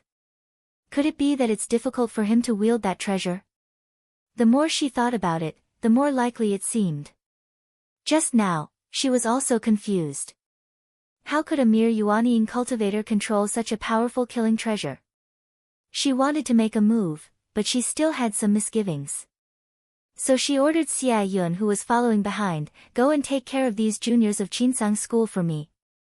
Xia Yun was shocked. He said hesitantly, Jinren, Zhou Ruiying said coldly, What? You dare to disobey my orders? Xia Yun was helpless. He went forward and cupped his hands. He transmitted his voice, Fellow Taoist of Qinsang School, I'm sorry. I'm just following orders. Finishing his words, he grabbed with his hand and cast the heaven and earth imprisonment technique. Wei Zihong's figure flashed. He cast the minor universe shift and appeared 1,000 feet away in the blink of an eye. Zhou Ruiying's eyes lit up. He shouted, "Junior, I almost got tricked by you." She raised her hand and was about to make a move. However, she suddenly felt danger approaching. She knew it was bad. She hurriedly turned into a rainbow and dodged to the side. However, she felt a chill on her right shoulder. She cried out in surprise. One of her arms had already fallen.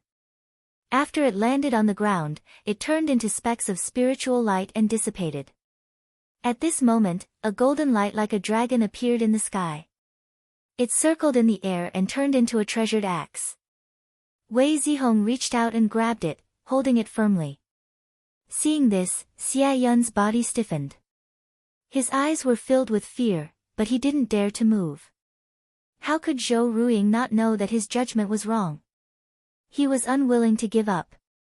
He turned into a ray of light and escaped from the small world. Wei Zihong looked at the treasured axe in his hand. He stared at it for a moment. He felt an unbearable pain in the space between his eyebrows. His divine eye suddenly opened. The mysterious dragon on the sun-embracing axe, which was originally closed, suddenly opened its eyes. Its claws and toes moved as if it had come to life. In an instant, countless scenes flashed in front of him. They seemed familiar, but also very strange. After a short moment, he took a deep breath and stepped out of the realm gate with the axe in hand. He raised his head and looked at the escaping light in the sky. A surge of courage rose in his heart. He shouted, "You want to leave? You want to leave? How can it be so easy? Eat my axe." When he finished speaking, he held the axe with both hands and swung it in the air. Boom! A ray of light that seemed to be able to split heaven and earth flew out. The entire Fengling Ocean was split into two under this attack. Zhou Ruiying's clone that had escaped 1,000 miles away didn't even have time to dodge. It was shattered into pieces. Chapter 973. Xia Yun saw that Wei Zihong had chopped off Zhou Ruiying's arm with his axe, and then came out with his axe. His entire body was brimming with killing intent as he chased after Wei Zihong. Xia Yun didn't dare to stay here any longer, so he followed Wei Zihong out of the realm gate. But he was scared out of his wits by that heaven-shaking strike. Fearing that he would suffer the same fate, he activated his escape light and fled towards the mountain gate. Little did he know that Wei Zihong's mana was almost completely used up after that strike. He had no power to fight back now. If he went forward, he would definitely be able to take him down. But he wasn't a disciple of Zhou, so he naturally wouldn't take the risk. Although Wei Zihong's mana was used up, he didn't show it and still stood firmly in the sky. Only when he saw Xia Yun flee in panic did he secretly sigh in relief. Sui Hua and the people of Chan Palace also came out at this time. He looked at the surging waves on the sea and couldn't help but ask, "Spiritual Master Wei, where is that Zhou Ruiying? Did he escape?" Wei Zihong said indifferently, "He has already been killed by me." As soon as these words were spoken, everyone was greatly shocked. As they looked at the coiled WYRM battleaxe in his hand that faintly emitted a ferocious aura, the words "slaughter weapon" appeared in their minds, and a strand of terror arose in their hearts. Wei Zihong adjusted his breathing and finally recovered some strength. He said, "Everyone, Zhou Ruiying's clone was killed, so he definitely hates me. Although his real body won't come personally, if he doesn't want to give up, it will be troublesome. We have to be on guard. Why don't we first return to the small world to hide for a while?" At this moment, he used the power of the axe just now, no one dared to go against his will and hurriedly agreed. Wei Zihong glanced over and saw Sui Hua standing at the side without moving. He said, "I thought you would find a chance to escape." Sui Hua sighed and said, "Although the world is big, where can I escape to?" He bowed again and said, "When the situation is settled, I will bring Spiritual Master there." Wei Zihong's heart moved. He knew that he was talking about the Long Manor. He looked at him and said, I will report the details of this place to my master when I return. Sui Hua hurriedly bowed and said with gratitude, "Thank you, spiritual master." After a short while, the group returned to the small world. After Wei Zihong made some arrangements. Then, he went to the forbidden area alone and set up the restriction again. After meditating for a few days, he felt that his magic power had recovered, so he called Sui Hua over and asked about the location of the Dragon Manor. After the previous battle, Sui Hua had already made up his mind. He said truthfully, back then, after this mansion left the surging waves lake, it landed in a hidden realm in the depths of the Western Sea. At that time, I's cultivation was shallow. In the end, I had to rely on the elixirs hidden in the clan to cultivate to the Yuanying stage before I was able to see the light of day again. When Wei Zihong heard that the Long Manor was in the West Sea, he thought that it was no wonder. After passing the Middle Pillar continent and heading west, not only was the ocean boundless, but it was also a place where spiritual opportunities did not flourish. Since ancient times, there had been very few cultivators coming here. It was no wonder that they could hide until now. He said, "In a few more days. After I settle everything, I will go with you to the Long Manor." Sui Hua said hesitantly, "Yu Xiao is probably watching us, there might be trouble when we come and go." Wei Zihong said, "I have a killing weapon in hand, what is there to be afraid of? Moreover, the returning demon cave has appeared near Yu Xiao School, so they definitely won't try to harm me. You just need to lead the way." Sui Hua was full of confidence. Thinking that with a killing weapon in hand, unless Venerable Dong Tian appeared, no one would be able to do anything to him, so he nodded and agreed. Although Wei Zihong said that he didn't care about Yu Xiao, he was extremely careful in private. The Baoyang axe was indeed powerful. However, with his current cultivation, he could barely swing the axe once.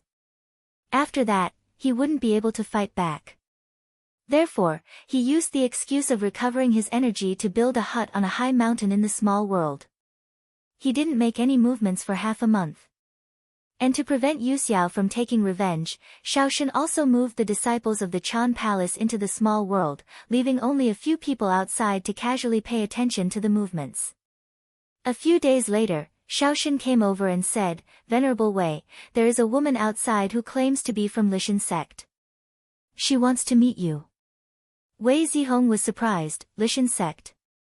Although his Yaoyin clan was in the west, they had no relationship with Lishan sect. However, he knew that big senior sister Lu Yenny had dealings with Lishan sect, so he said, "Invite her in to talk." After a while, a fragrant wind blew over, and a beautiful woman came in.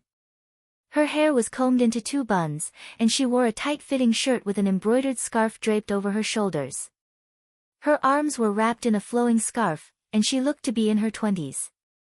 Her skin was like snow, and she was graceful. She came in and bowed. "Mr. Du Shan's disciple, Fang Rujia, greets sect leader Wei." "Mr. Du Shan." Wei Zihong heard this, and his expression turned serious. He cupped his hands and said, "So it is sect leader Yuling's disciple, I greet you." He then extended his hand and invited, "Venerable Fang, please take a seat."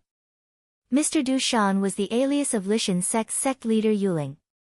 It was said that before this venerable started cultivating, she was born into a family of officials. However, when she was young, her family declined, and she did not have many children. Because she was tall and handsome, she disguised herself as a man and went to the outer palace to teach for a living. At that time, her name was Du Shan, and after she entered Dao, she also used this name for a period of time. As time passed, her disciples all called her by this name. Fang Rujia said she did not dare, and went to sit at the guest seats. Wei Zihong ordered tea to be served, and then asked her why she had come. Fang Rujia said, "I won't hide it from sect leader Wei." That day, there was a strange movement in the sky, and the Baoyang treasured battle axe fell to the South Sea. Sect leader guessed that one of Venerable Zhang's disciples was in trouble, and when my big senior sister was at Xianlu continent, Venerable Zhang once helped her. This favor must be repaid, so he ordered my daughter to come and help. Wei Zihong calmly cupped his hands and said, "Then I will have to ask fellow Taoist Fang to thank your sect leader on my behalf." Fang Rujia's beautiful eyes floated over. She was born to look at people with affection, and when she looked at people, she seemed to be deeply in love. However, her actions and expression were very dignified. "When my daughter came, I heard that the external enemies had retreated. However, the devil sect is wreaking havoc, and it is not peaceful. Sect leader Wei, why don't you come to my Lishan sect and stay for a while?" Wei Zihong started. The external enemies he spoke of were actually Yuxiao school. How could Lishan sect not know? But not only did they still address him like this, they even invited him to Lishan sect as a guest. This was clearly showing goodwill to him, or to Qinsang school. He looked over and said, "This is the intention of your sect leader?" Fang Rujia nodded lightly. Wei Zihong thought for a while and said, "I have orders from the sect, and temporarily cannot go to Lishan sect. After the matter is settled, I will definitely pay a visit to your sect." The invitation of the sect leader of Lishan sect had great implications. If he was just an ordinary disciple, he might not dare to easily agree. However, he still had another identity, and that was the sect leader of Yaoyin clan. Even if the sect thought it was impossible, there was still room for negotiation. And Fang Rujia only respectfully addressed him as sect leader Wei. This was probably also the reason. Fang Rujia smiled gently and stood up. She said, "Since sect leader Wei still has matters to attend to, then this little sister will not stay any longer. I will return to report." After Wei Zihong personally sent her out of the small world, he turned back and called Suihua over. He said, "Make some preparations. In a few days, I will go with you to the dragon residence." Outside the 9 heavens, Zhang Yan stood on a broken star. He was using a mighty force to slowly move it towards the land of the 9 continents. After bumping into this stone in the void, he found it familiar. He used his mana to pull it over and examined it in detail. Only then did he realize that this was a broken corner of the Middle Pillar continent. The main hall of Qinsang School's upper extreme hall was refined from a piece of the Middle Pillar continent. However, the place he was standing on could not be compared to it. It was only about 100 acres in size. However, he felt that it was quite suitable.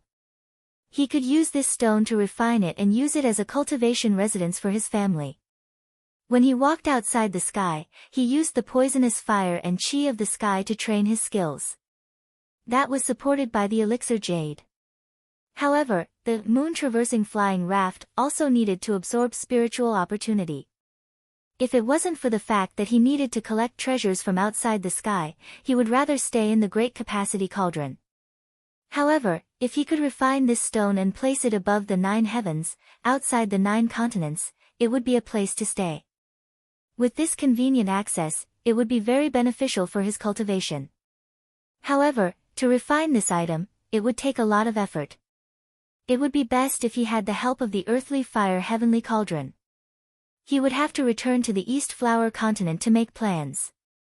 He looked at the vast void with his hands behind his back and thought to himself, "This trip to the void has given me a lot of rewards.